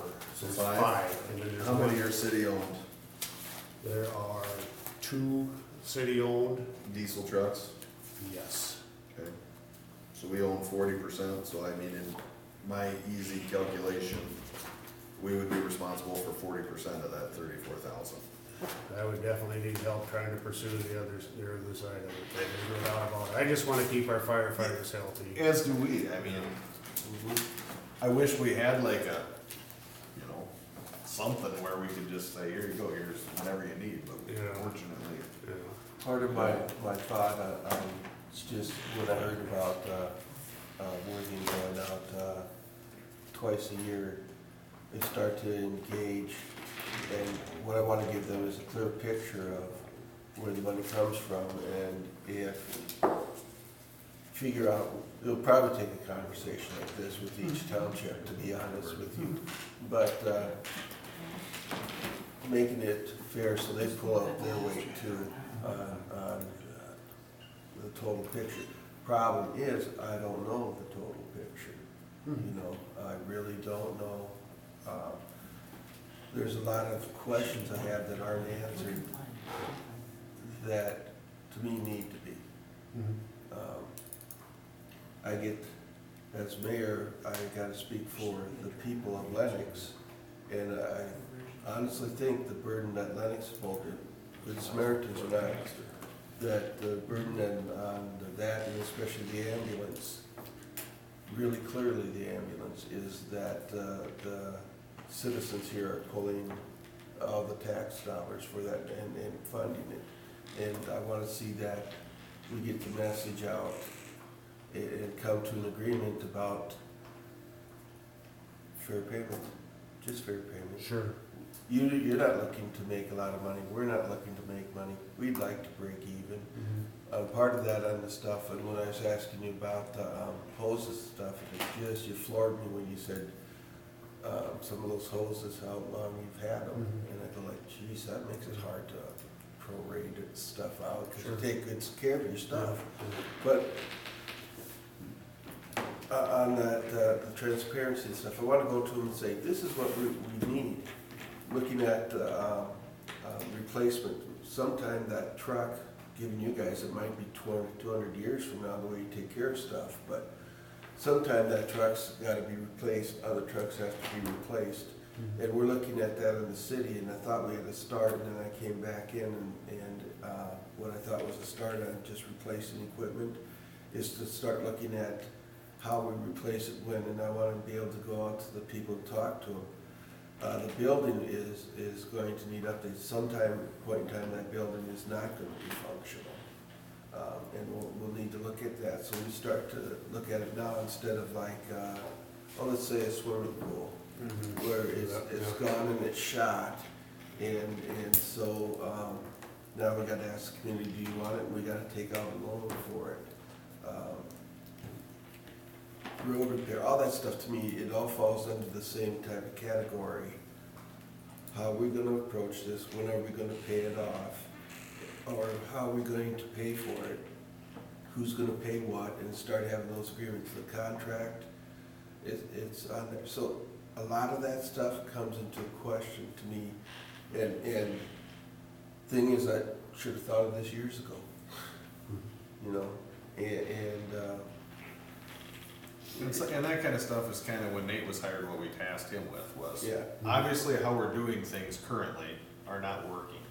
Whether it be infrastructure, roads, you know, communication, you know, what should we do? I mean, what can we do to bring everything together and figure out a good way and be transparent with our citizens on where we spend our money, how much money we spend here and there, and how can we fix things within a reasonable budget?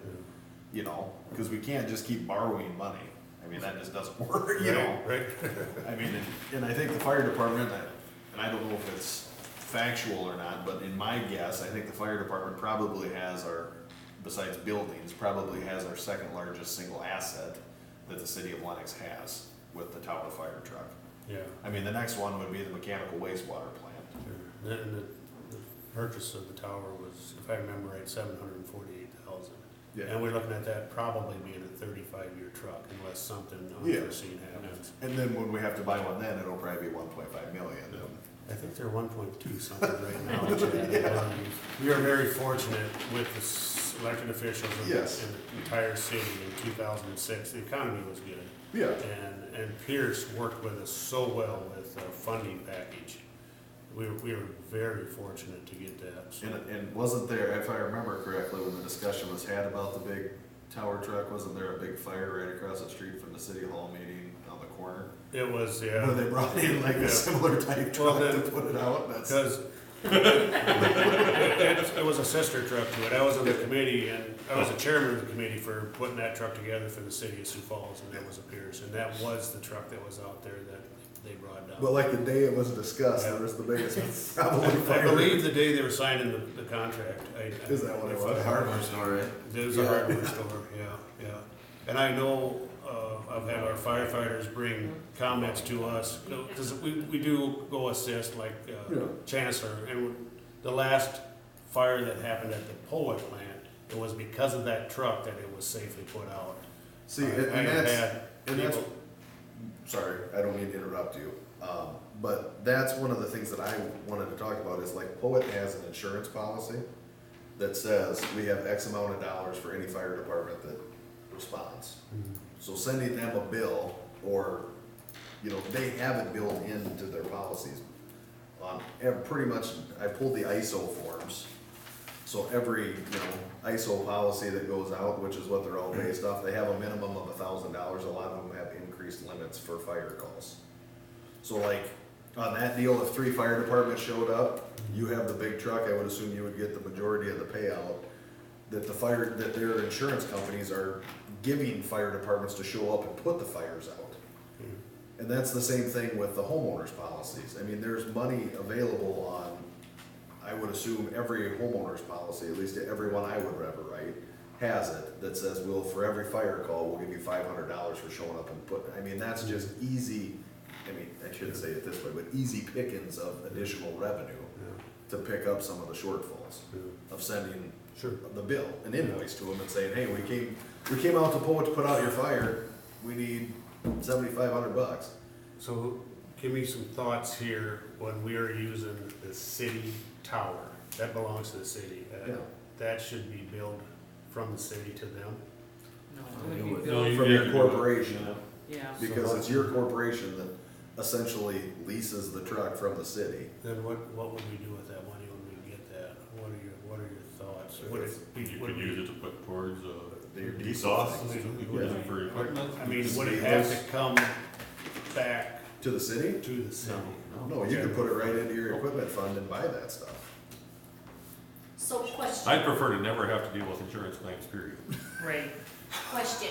Yeah. So you said that on your homeowners and stuff. So say these guys go to a carbon monoxide detector going off in a house, does it pay for something like that, or it has to be an actual Covered, working fire? I'll read it to you. Covered event, probably. Yeah. When the fire department is called to save or protect covered property from a covered cause of loss. So it depends on what kind of insurance policy they have. Some are they called special form, and, I mean, there's different forms, so it depends on the individual policy.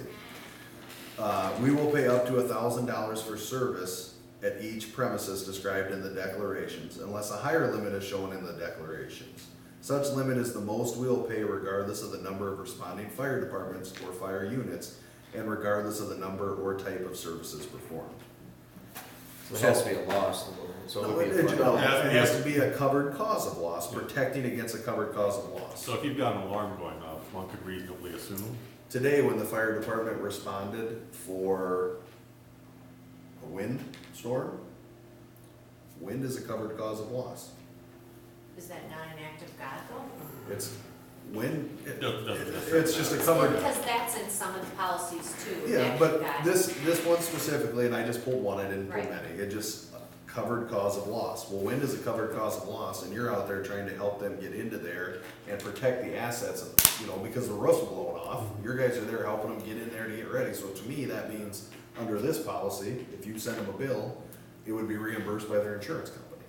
And just to clarify that for today's event, I went out there and did damage assessments throughout. First I started in the town, city of Lennox, and then I heard where the damage was at. Yeah. After we did the damage assessment, it was not the fire department. Okay. It was a personal thing. Oh, okay. that helped them out. So- But I But mean, anyway, yeah, I just want to clarify that. So if the homeowner happens to be, you know, you know, because I told them that too. I said, I'm not here as part of the fire department. yeah, no, and I'm just, I mean, that's just an example. Right, you know, right, right, yeah. As a covered cause of loss. Sure. So I mean, there's just a lot of, I think there's a lot of funding sources that we're missing as far as, and I know you guys do some grants and some of that stuff, but I think if you would utilize Nate, I think he is very, very well versed in the grant world and can be a great asset to you guys. So what are your thoughts if we, as a corporation, we negotiate a budget for a year? And then we basically contract. And then the money is sent to the incorporation and we lease the building and we take care of the, I'm just It's an spitballing. option that's available. So we do a triple net lease, so you would pay all your own insurance, all the maintenance, all the fuel, all the water you use. Yeah, I mean, and that's, Just truly contract with you guys and say we give you $150,000 a year, and I'm just using round Sure, numbers. absolutely. And then you pay us, so then, like on the building, we would get fair market value back from the building, and a rent, we would get fair market value for the trucks back, and all of that stuff. yeah, thoughts, definitely thoughts, yeah. Because I don't even know what a rental is on a fire. Brandon, I wouldn't even know I where to think rent Brandon one. has a contract. I don't think And I think I've seen that, I And that's- wanna say I have it somewhere, but That is my understanding that Brandon has probably one of the better contracts with the fire department, their fire department. And I do know I if saw Robert that Dykstra somewhere. is still the chief there, he is one of our firefighters in Sioux Falls, I could definitely speak with him. But so, we're not against change, we're not against any really good ideas, but we don't wanna make it so it's so overwhelming for the members that our retention all of a sudden goes, I'm not signing up for this, you know, so, anyway. yeah, I've got Brandon's here. So I don't think there's any reason not to pursue something like that. Well, it's a thought, it's not gonna, again, it's not Rome, we're not gonna build it overnight. No, but I like how, what I like about the idea for a contract is that both parties have deliverables. You know, this is what the city is going to deliver, this is what the fire department is going to deliver. And, you know, ultimately that contract is what has the final say on whether that accountability is there or not. It's about ID. So I have Brandon's contract pulled up, cause I got some family over there. And they get $115,730 a year, but they provide the company shall supply and furnish all equipment, materials, and vehicles required by law and commonly recognized as needed for the implementation of acceptable firefighting processes and practices and normally utilized for the prevention and control of fires within the geographical city limits.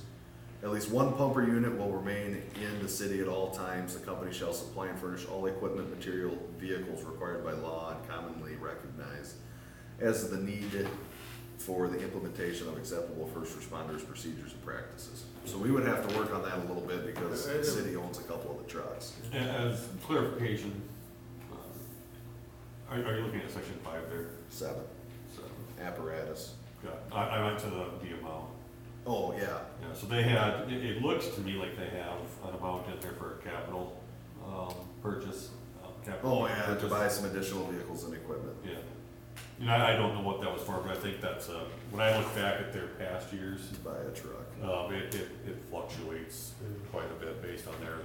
So I would assume you'd probably, we'd pay a little bit extra if you think you're gonna need a truck in 10 years, Yeah, cause I legally don't know, how can we hold funds?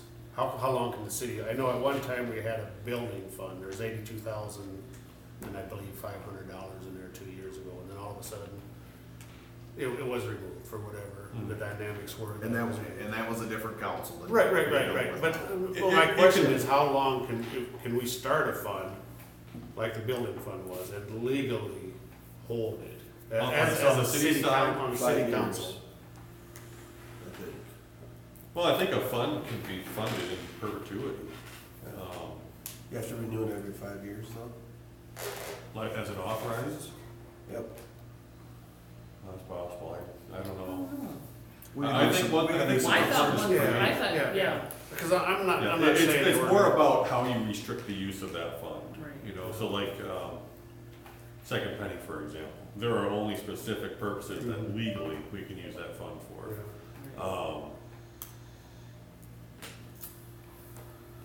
Water fund, it's a little more cloud, you can use that fund elsewhere. You took enterprise funds, you can. But when you look at, if you're looking for a specific capital improvement fund for one department, it'd be tough. I think you'd be better off under the contract, unless you write into the ordinances that this fund is used specifically for this purpose and this purpose only. right. Yeah. Otherwise, I mean, 20 years from now, you don't know who's Right. around, That's the and problem. all of a sudden we need $500,000 to repair a street again, Yeah. and hey, well, we have $500,000 over there. You know. The player on the plate's going to the dugout, and we don't know who's the next guy up. Right, right. So, but anyway, that was just one of those things looking for funding for the fire department. And it could be one of those things, on my aspect of it, I'm looking at thinking, for the incorporation, it would be a tremendous amount of work probably initially. Maybe we'd get that learning curve. The billing? And just doing a contract. Oh, doing the contract, Putting a yeah. contract together and then, because right now, we really legally, we have no contract with anybody. Right. And for whatever reason, if something happened and nobody did respond, or we did not Right, say right. we don't have anybody available and we did not get another resource coming in, morally in our civic duty, that's totally different. But so when we start talking contracts, then it's definitely, for me, it's concerning. Tracy, you're really into thought. Yeah. Just, we only talked for a couple of times and you already know me, yeah. Because I'm thinking, I want you to know and be sure of what you're getting. That's important. And that in the past hasn't always been the case. I want, for moving forward, doing things better, how can we come to, if it's not a contract, just, where we put the money, getting it aside and doing that? The hardest part about a contract is the fact that you have to pay a lawyer. That's it. Yeah, That's the hardest part of doing any contract in my mind. There are also, I mean, memorandums of understanding, there are memorandums of agreement. They aren't necessarily contracts, but they are, I guess what I would call clarifying documents of, here's what we're gonna bring to the table, here's what we're gonna bring to the table, and you know, you basically hold each other to that. We're gonna provide X, you're gonna provide Y. The only reason I would suggest using a contract is because money changing hands. That's it. And what I look at it is, what I think and say now, I won't always be here. How do we get this moving forward so, and like you said, there's things that we're learning and we're applying and we're growing. So I'm taking all this into consideration and looking what's the best way to make sure that the accountability on both sides is there.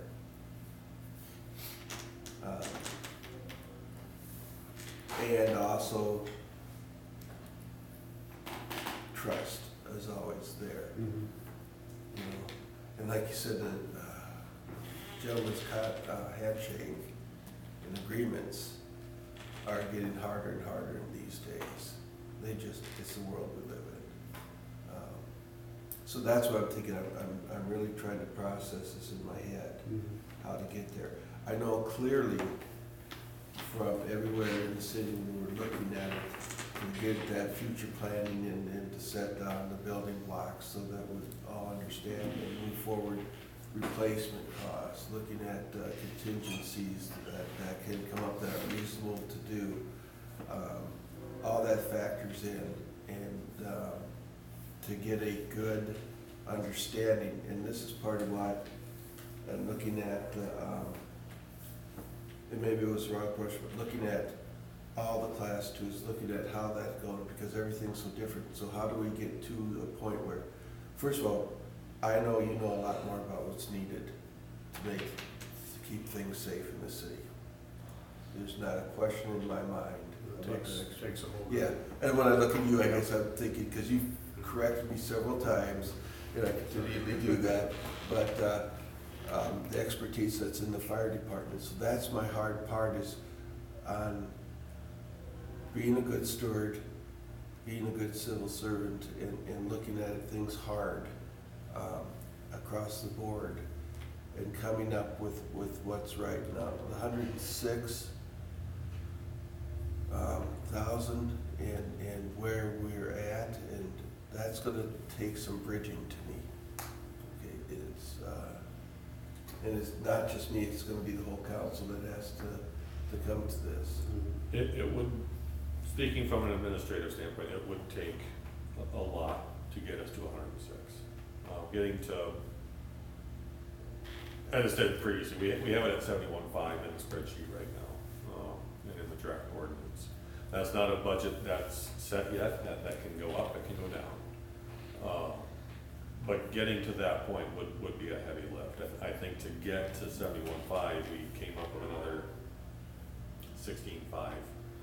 I want to say maybe 4,000 or 5,000 of that was revenue. And the rest of it was a combination of library, general government, my cost of living adjustment, city administrator's cost of living adjustment.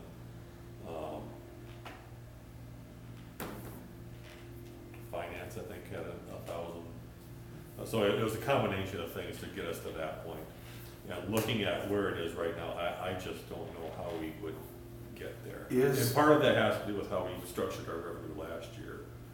And, you know, adding grants in, and we're not doing that this year because we don't have the revenue secured. I don't know if I wrote it down, but 34 grand is looked at to get the Venting. No, No, they it's did not. diesel. And that was last year's. So it's probably 40. Yeah, it could be. They put fire rescue on it. Yeah, it's triples. And I read the material that was given to me.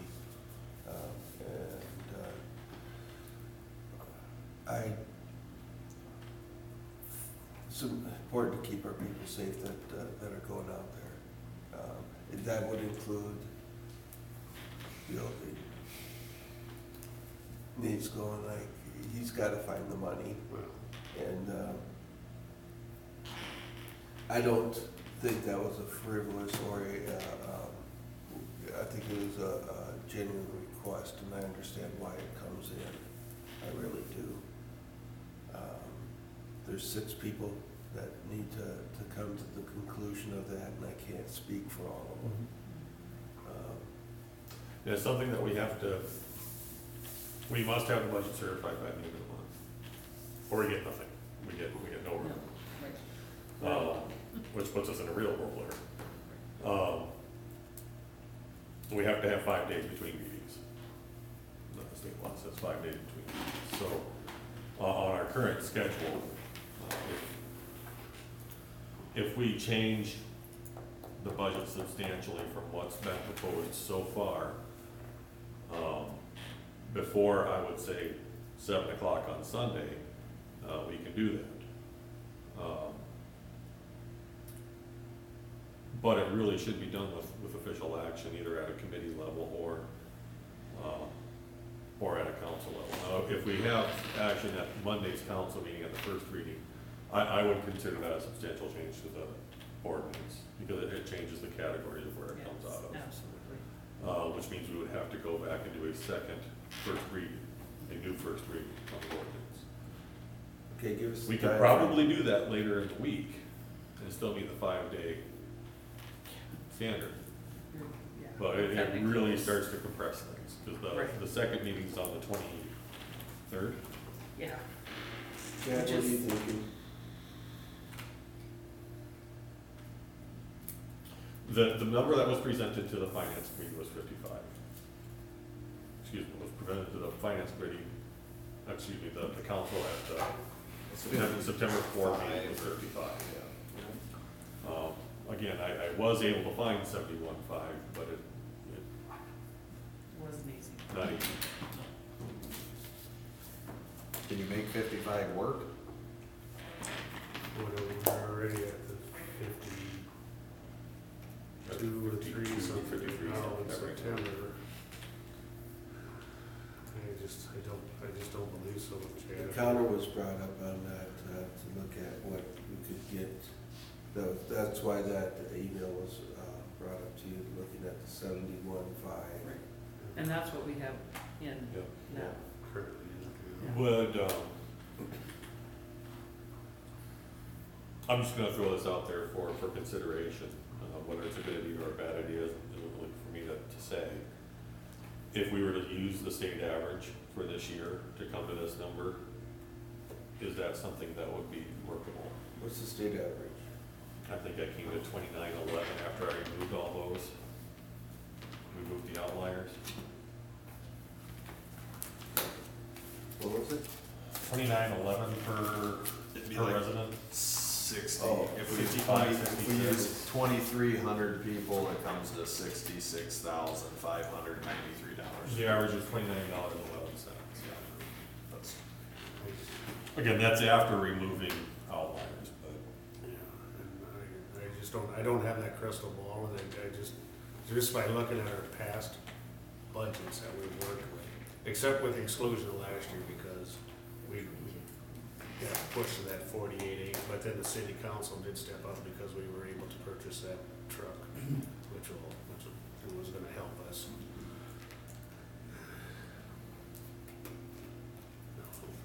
You guys ultimately, you guys have the budget responsibility, and no matter what, the finance committee is gonna decide, and we've had outstanding conversations here tonight.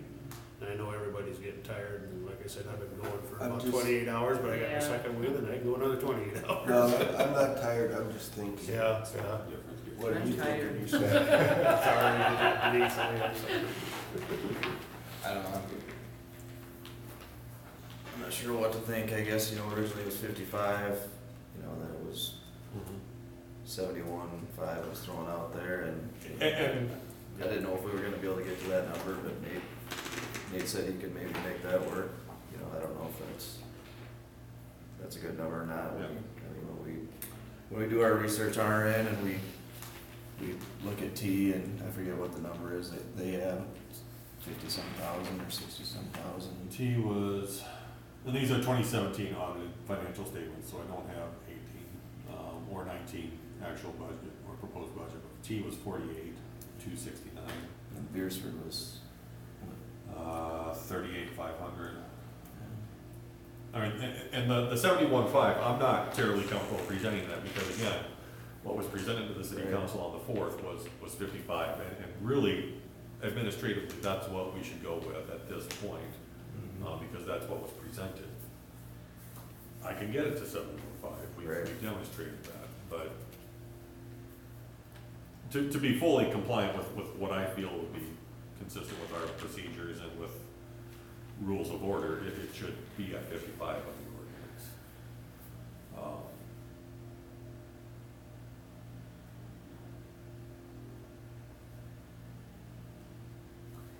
But it's not impossible. Well, and that's gonna be up to us. It's not impossible. That's up to you guys to decide. You understand, or you know what our feelings on it. And I know we keep talking, we're going back and forth and looking at different towns, and I really cannot speak on their funding packages. I don't know. All the thing I know is the packages and how we have done it in the last 36 years that I've been with the fire Yeah. department, so, and we're not reluctant to change. And that's why I think if we had a true picture of where you guys sat financially, I think that would help us, to understand where your funding packages come from besides the city of Lennox. Because, on your budget, you say $106,000, but then you also ask for $120,000 for the breathing apparatuses. Hopefully. Yeah, so to me, the real request was 250, not 106. Yeah.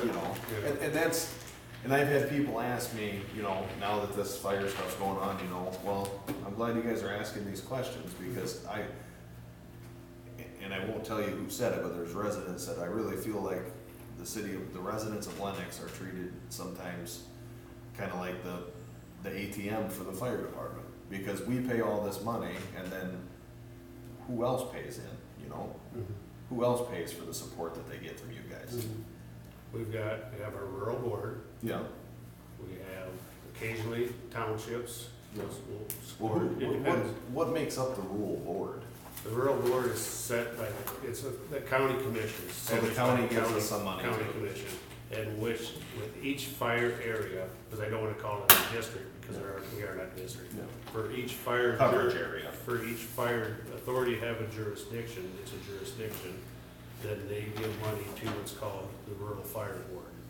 And they take that money, and then if I've got something going on trucks that typically are the rural trucks, I will contact Arlen and let him know what's going on, or that we have made this purchase, and I will send him the invoices, and if he has money available, then he reimburses us. And they get that from the county twice a year, and I can give you the exact number, it's $4,400 and some odd dollars. So, and then. Twice, so basically $9,000 a year. It's very close, it's under 9,000, Yeah. but it's close to that 9,000.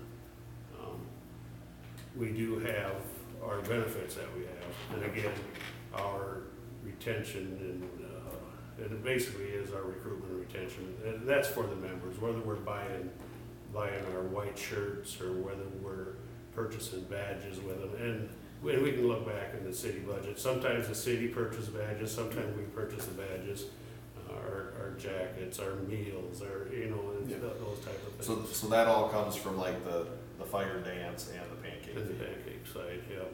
And that's roughly what? Very roughly with, I'd rather give you an exact, because we could give you an exact But, number But I'm trying to, from 18, and I would roughly say between the two of them, we may bring in a usable package of, and I'm guessing $8,000. And then you have the ISO And rebate. the ISO has an insurance premium tax rebate. And I did look at that because we just received that, and that's made out to the Lennox Fire Department. And the Lincoln County side is, and again, I can get you the exact numbers, Roughly. 13,800 and Is the Lincoln County some side? The Turner County side, I think, was around that $500 mark. Yeah. So we've got that we out. So basically 14 grand. So When do the townships have their budgets, same as ours, or are they different? And do you receive any funds at all consistently from the townships? no, Interesting. No. No, I assume it's the same. I would and assume that's, so. it Is all it depends certified on. to the county for the property tax purposes? Yeah, Yep. I think they do. Sorry, cross conversation. Lost my train of thought there, Chad. What were we talking about? The townships. Township funding. Yeah, You don't get anything because consistently. it's not consistent. It all depends. Well, you look at this year, the event that happened with all the rain and everything that just happens with it. And so And then do you have any other funding sources? just our grants that we raise. Grants and the offshoot donations that come in from like the estate Right, donation? right. And those are just like the insurance, the ISO, the premium tax rebate. It is out there in state law, but until we receive it, we do not know what we're gonna receive Yeah. from them. The pancake fee, the dance, I mean, it's typically, and that's a typical number. Yeah. And I do not know on the county side what their typical number is with the rural board. Cause this was the first year after we got in, through this incorporation and everything, that I have asked specifically, what do you guys receive from, on the county side? So, So basically your total revenues in, if we include whatever this, it's whatever the city gives plus 31,000 basically, ballpark. Okay. is that what it adds up? The Yeah, numbers the I gave you? 9,000 plus Okay. 8,000 plus 14 would be roughly 30. So, and when we do our rural maintenance, whether, whoever happens to do it, or anything on the rural trucks, that's the money that we are working with, and that's the money we are using for and it's called recruitment and retention in the nation. But for us right now, very fortunately, we use it as basically a retention side of it, to keep our experienced firefighters there. But on the recruitment side, we still use it for all the benefits of all the members.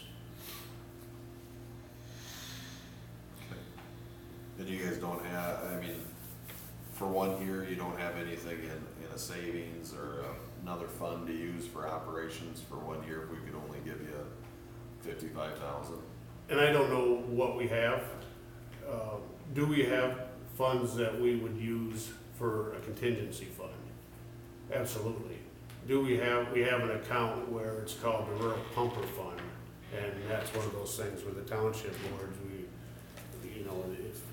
if we don't need that money for something else on the rural trucks, Yep. then it gets put into the Rural Pumper Fund. So things like that, it's, Yeah. And some of your maintenance can come out of that, is that right? The rural pumper fund? correct, For their, correct. for that truck? Yep, correct, equipment that we need and maintenance on the truck. So, and this year again, I said we have now received 2 grants from, it was just released last Yeah. night with the community, and I wanna make sure it's the appropriate, I don't have the appropriate name for them, it's, But it's you buy the drop tanks, right? right, and then we got the volunteer fire assistance grant, and that we're still waiting on, and if they happen to send, that's an incorporation thing, I don't believe they'll send it to you. They did send you our 3,900, but that was from last year's. So, Another good funding source you might be able to get from is the Lennox Area Community Fund. that's the Lennox Area Community Fund, those are the ones who, and Well, it that's should who- be out in this, Oh, I don't that's know if it good. came out I'm in glad you this guys use paper or that. not. Is that the It correct? did make this paper. Okay, so, and they generously gave us $3,500, but as a Monday night, I did Yeah. not speak with them, and I did. But we've gotten that before by filling it out. Yeah, I mean, because I just know that's a real easy one to fill out. It's not like Yeah. these FEMA Yeah. deals. Yeah, very charitable. And our rural neighbors have put in for things. Gordon Hagener this year through Monsanto and the Bear Corporation put in for the fire department. And that was a $2,500 donation that we received from that organization.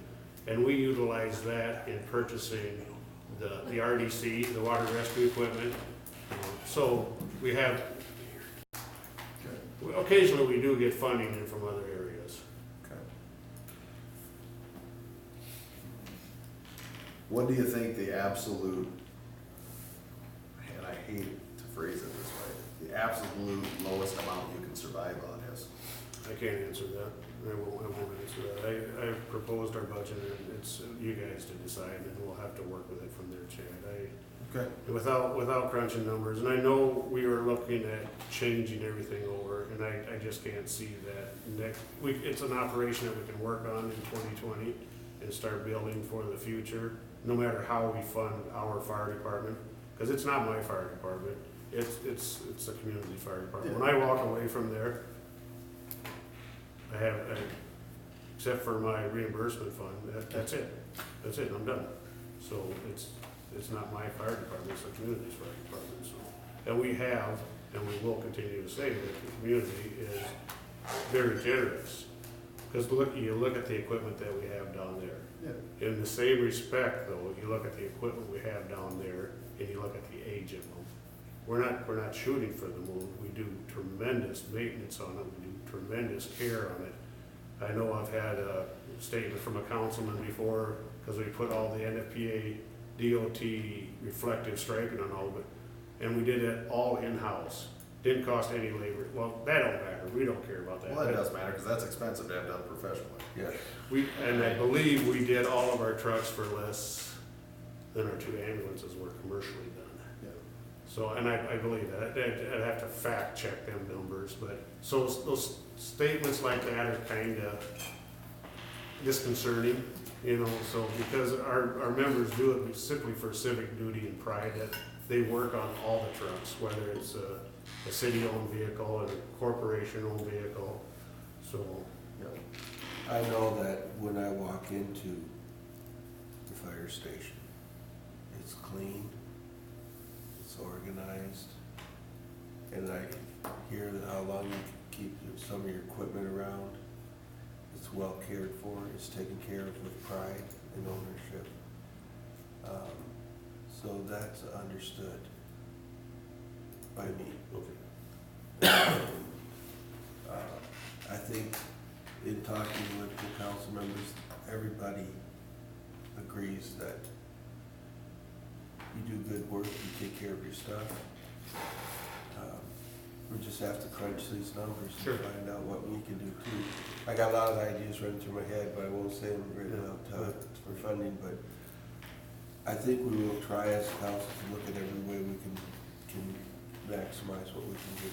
Mm-hmm. And again, like you and I have talked, words are words, but words to work are A lot different. It's a lot different, so, and I don't know how close you guys feel on wrapping up, but because I do have a few items that I would like to cover yet before we do wrap up.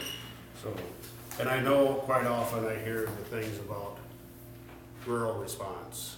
What, you know, we're going outside of the town and we're giving services to the rural response or whatever like that.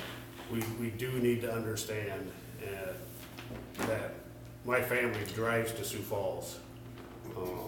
We had a city employee who was a half mile out of town, had a fatality accident. City equipment went out there, so when our rural response, we have no idea who we're going out to, whether it's a citizen that is paying for that equipment or a person that's coming in as a visitor. So that's definitely one of the points I want purely addressed. Just a point of clarification on the ambulance striping, that was paid for out of squad donations. Okay. I don't know when that was done, but Okay. apparently somebody is still watching the YouTube feed. Awesome. And that's what it takes. This here is incredible. This is one of the best things, I believe, if we can just get people to do exactly that, make the clarifications right away. Real-time stuff. Absolutely. Yeah. So anyway, with that being said, I just want to, when we respond to the rural side, we really don't know who we're responding on. And quite frankly, it is a small community. very high percent, we're probably gonna know that person that we're going out to help on, whether it's a vehicle accident or anything like that, so. I have heard, or I've been told that, some of the councilmen have been talking about the last fire that we had at the Poet plant, and the comments were made, and I don't have any names, that they needed to bring the Sioux Falls ladder truck down there because Lennox couldn't take care of it, it wasn't big enough. And that 100% is absolutely not correct. We brought the Sioux Falls Fire, their aerial device down there, because through our teachings and through our trainings and the adoption of the strategies and tactics book the state has now, they've introduced called a tactical reserve. And when I made that request through the incident commander from Chancellor, and that's exactly what I told them, they're gonna be part of our tactical reserve. They do not respond code 3, but we do need them to respond. We do need to have them available.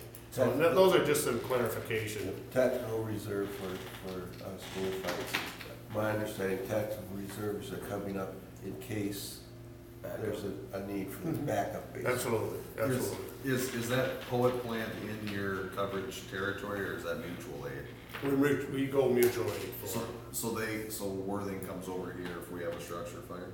It all depends, and we don't have signed automatic mutual aid agreements with any of our communities. Some of the communities do that. It's upon, the dispatchers have taken it upon themselves, and we've bantered that back and forth too. Why are they doing this? But it ended up, for me, it ends up being, as an incident commander going in there, it's a nice memory jogger. Okay, we got a structure fire and they're sending, let's say we're going west of Lennox. They're sending Lennox's primary, Chancellor and Parker to back us up. Well, and if I know what I've got coming out of town here, I don't want all of their resources leaving their town. Yeah.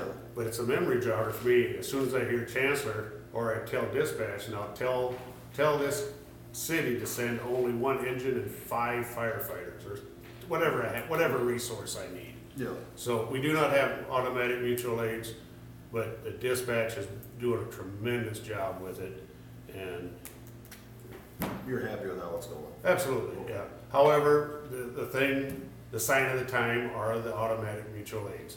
The city of Sioux Falls has sent down paperwork to us wanting us to sign automatic mutual aids.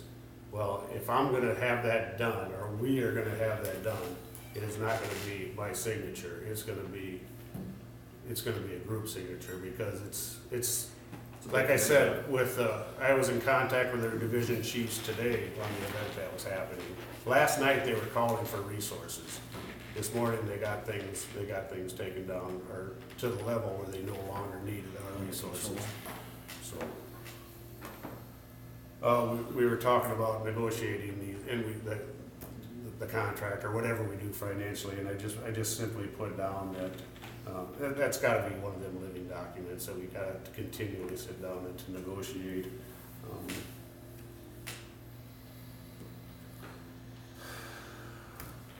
I think I'm out of words. Well, yeah. So with that. Well, good, we're on numbers anyway, so. So, yeah, I totally appreciate the time, because I think it is such an important item in our community. And is it Mike or Jason, with members of the fire department, is there anything that you guys are thinking? We're good.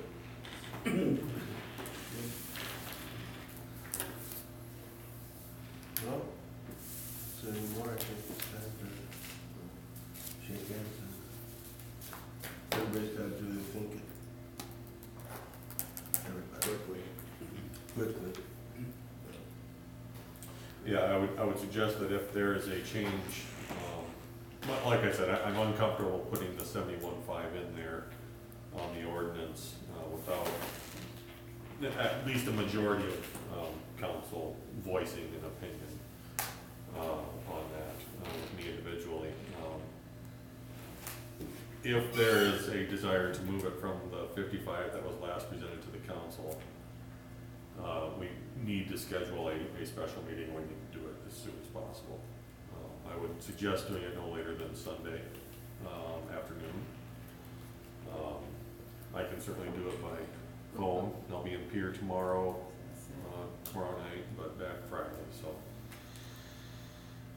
I think if it's something that is desired, be in touch. As I've noted, we need 2 council members to call a special meeting, so. I'd be available on Sunday. I'm available. I'll make myself so. Yeah. So if, I just wanna make sure we do it formally. If it's something that's requested, send an email, whatever it is. How soon do they have that meeting? I should post 24 hours in advance, although I don't know that I can call this an emergency meeting. So we The just need, law gives us so we need it by Friday, basically. Friday or Saturday at the latest, yeah. And again, it doesn't need to be a long meeting, it could be a 5-minute meeting where we read the ordinance and we move on with life, so But it needs to be posted, it will be videoed. it needs to be posted, correct. And we have to have that final number identified, basically by Sunday evening at 7 o'clock. Well, like I said, I'm available. Right? All right. 10:08? So I have- 10:08, correct. That guy can speak a long time, can he? All right, Mike. Absolutely. Thank you for everything. Yes. It's outstanding. I appreciate it. Thank you, sir. This is good communication, and I keep working on it. I agree. Appreciate it. I'll Sam? compensate during the meeting. Not a great comment. I finished cutting, Oh, yeah. cutting trees, and it was 6:10. I thought, yeah, I'm just gonna. Emily goes. I thought, no. Yeah. You're good. These would not like No, me. they yell a lot. Well, Kids are this tall, and they gotta be we're this gonna tall, do- parents Sunday too we're small. supposed to have the, You don't need Like you just said, I mean, insurance. if I have a question. That's what it is. okay, yeah. This is one item. No, we had a great night. Nobody was there. Fire, Yeah. it's their fire picnic. Yeah. Yes, Sunday afternoon, so like, Yeah, I guess if I need somebody Yeah, else, something I'll like find that. somebody Yeah. too. But I'll do it. It'll be You quick. mean as a city code project, or just a generalized document to work on, or?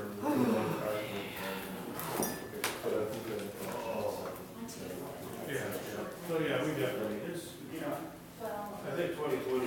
I bet you're tired of working. Yeah. While you're traveling. We'll have a 3 and we can go back to sleep. Oh.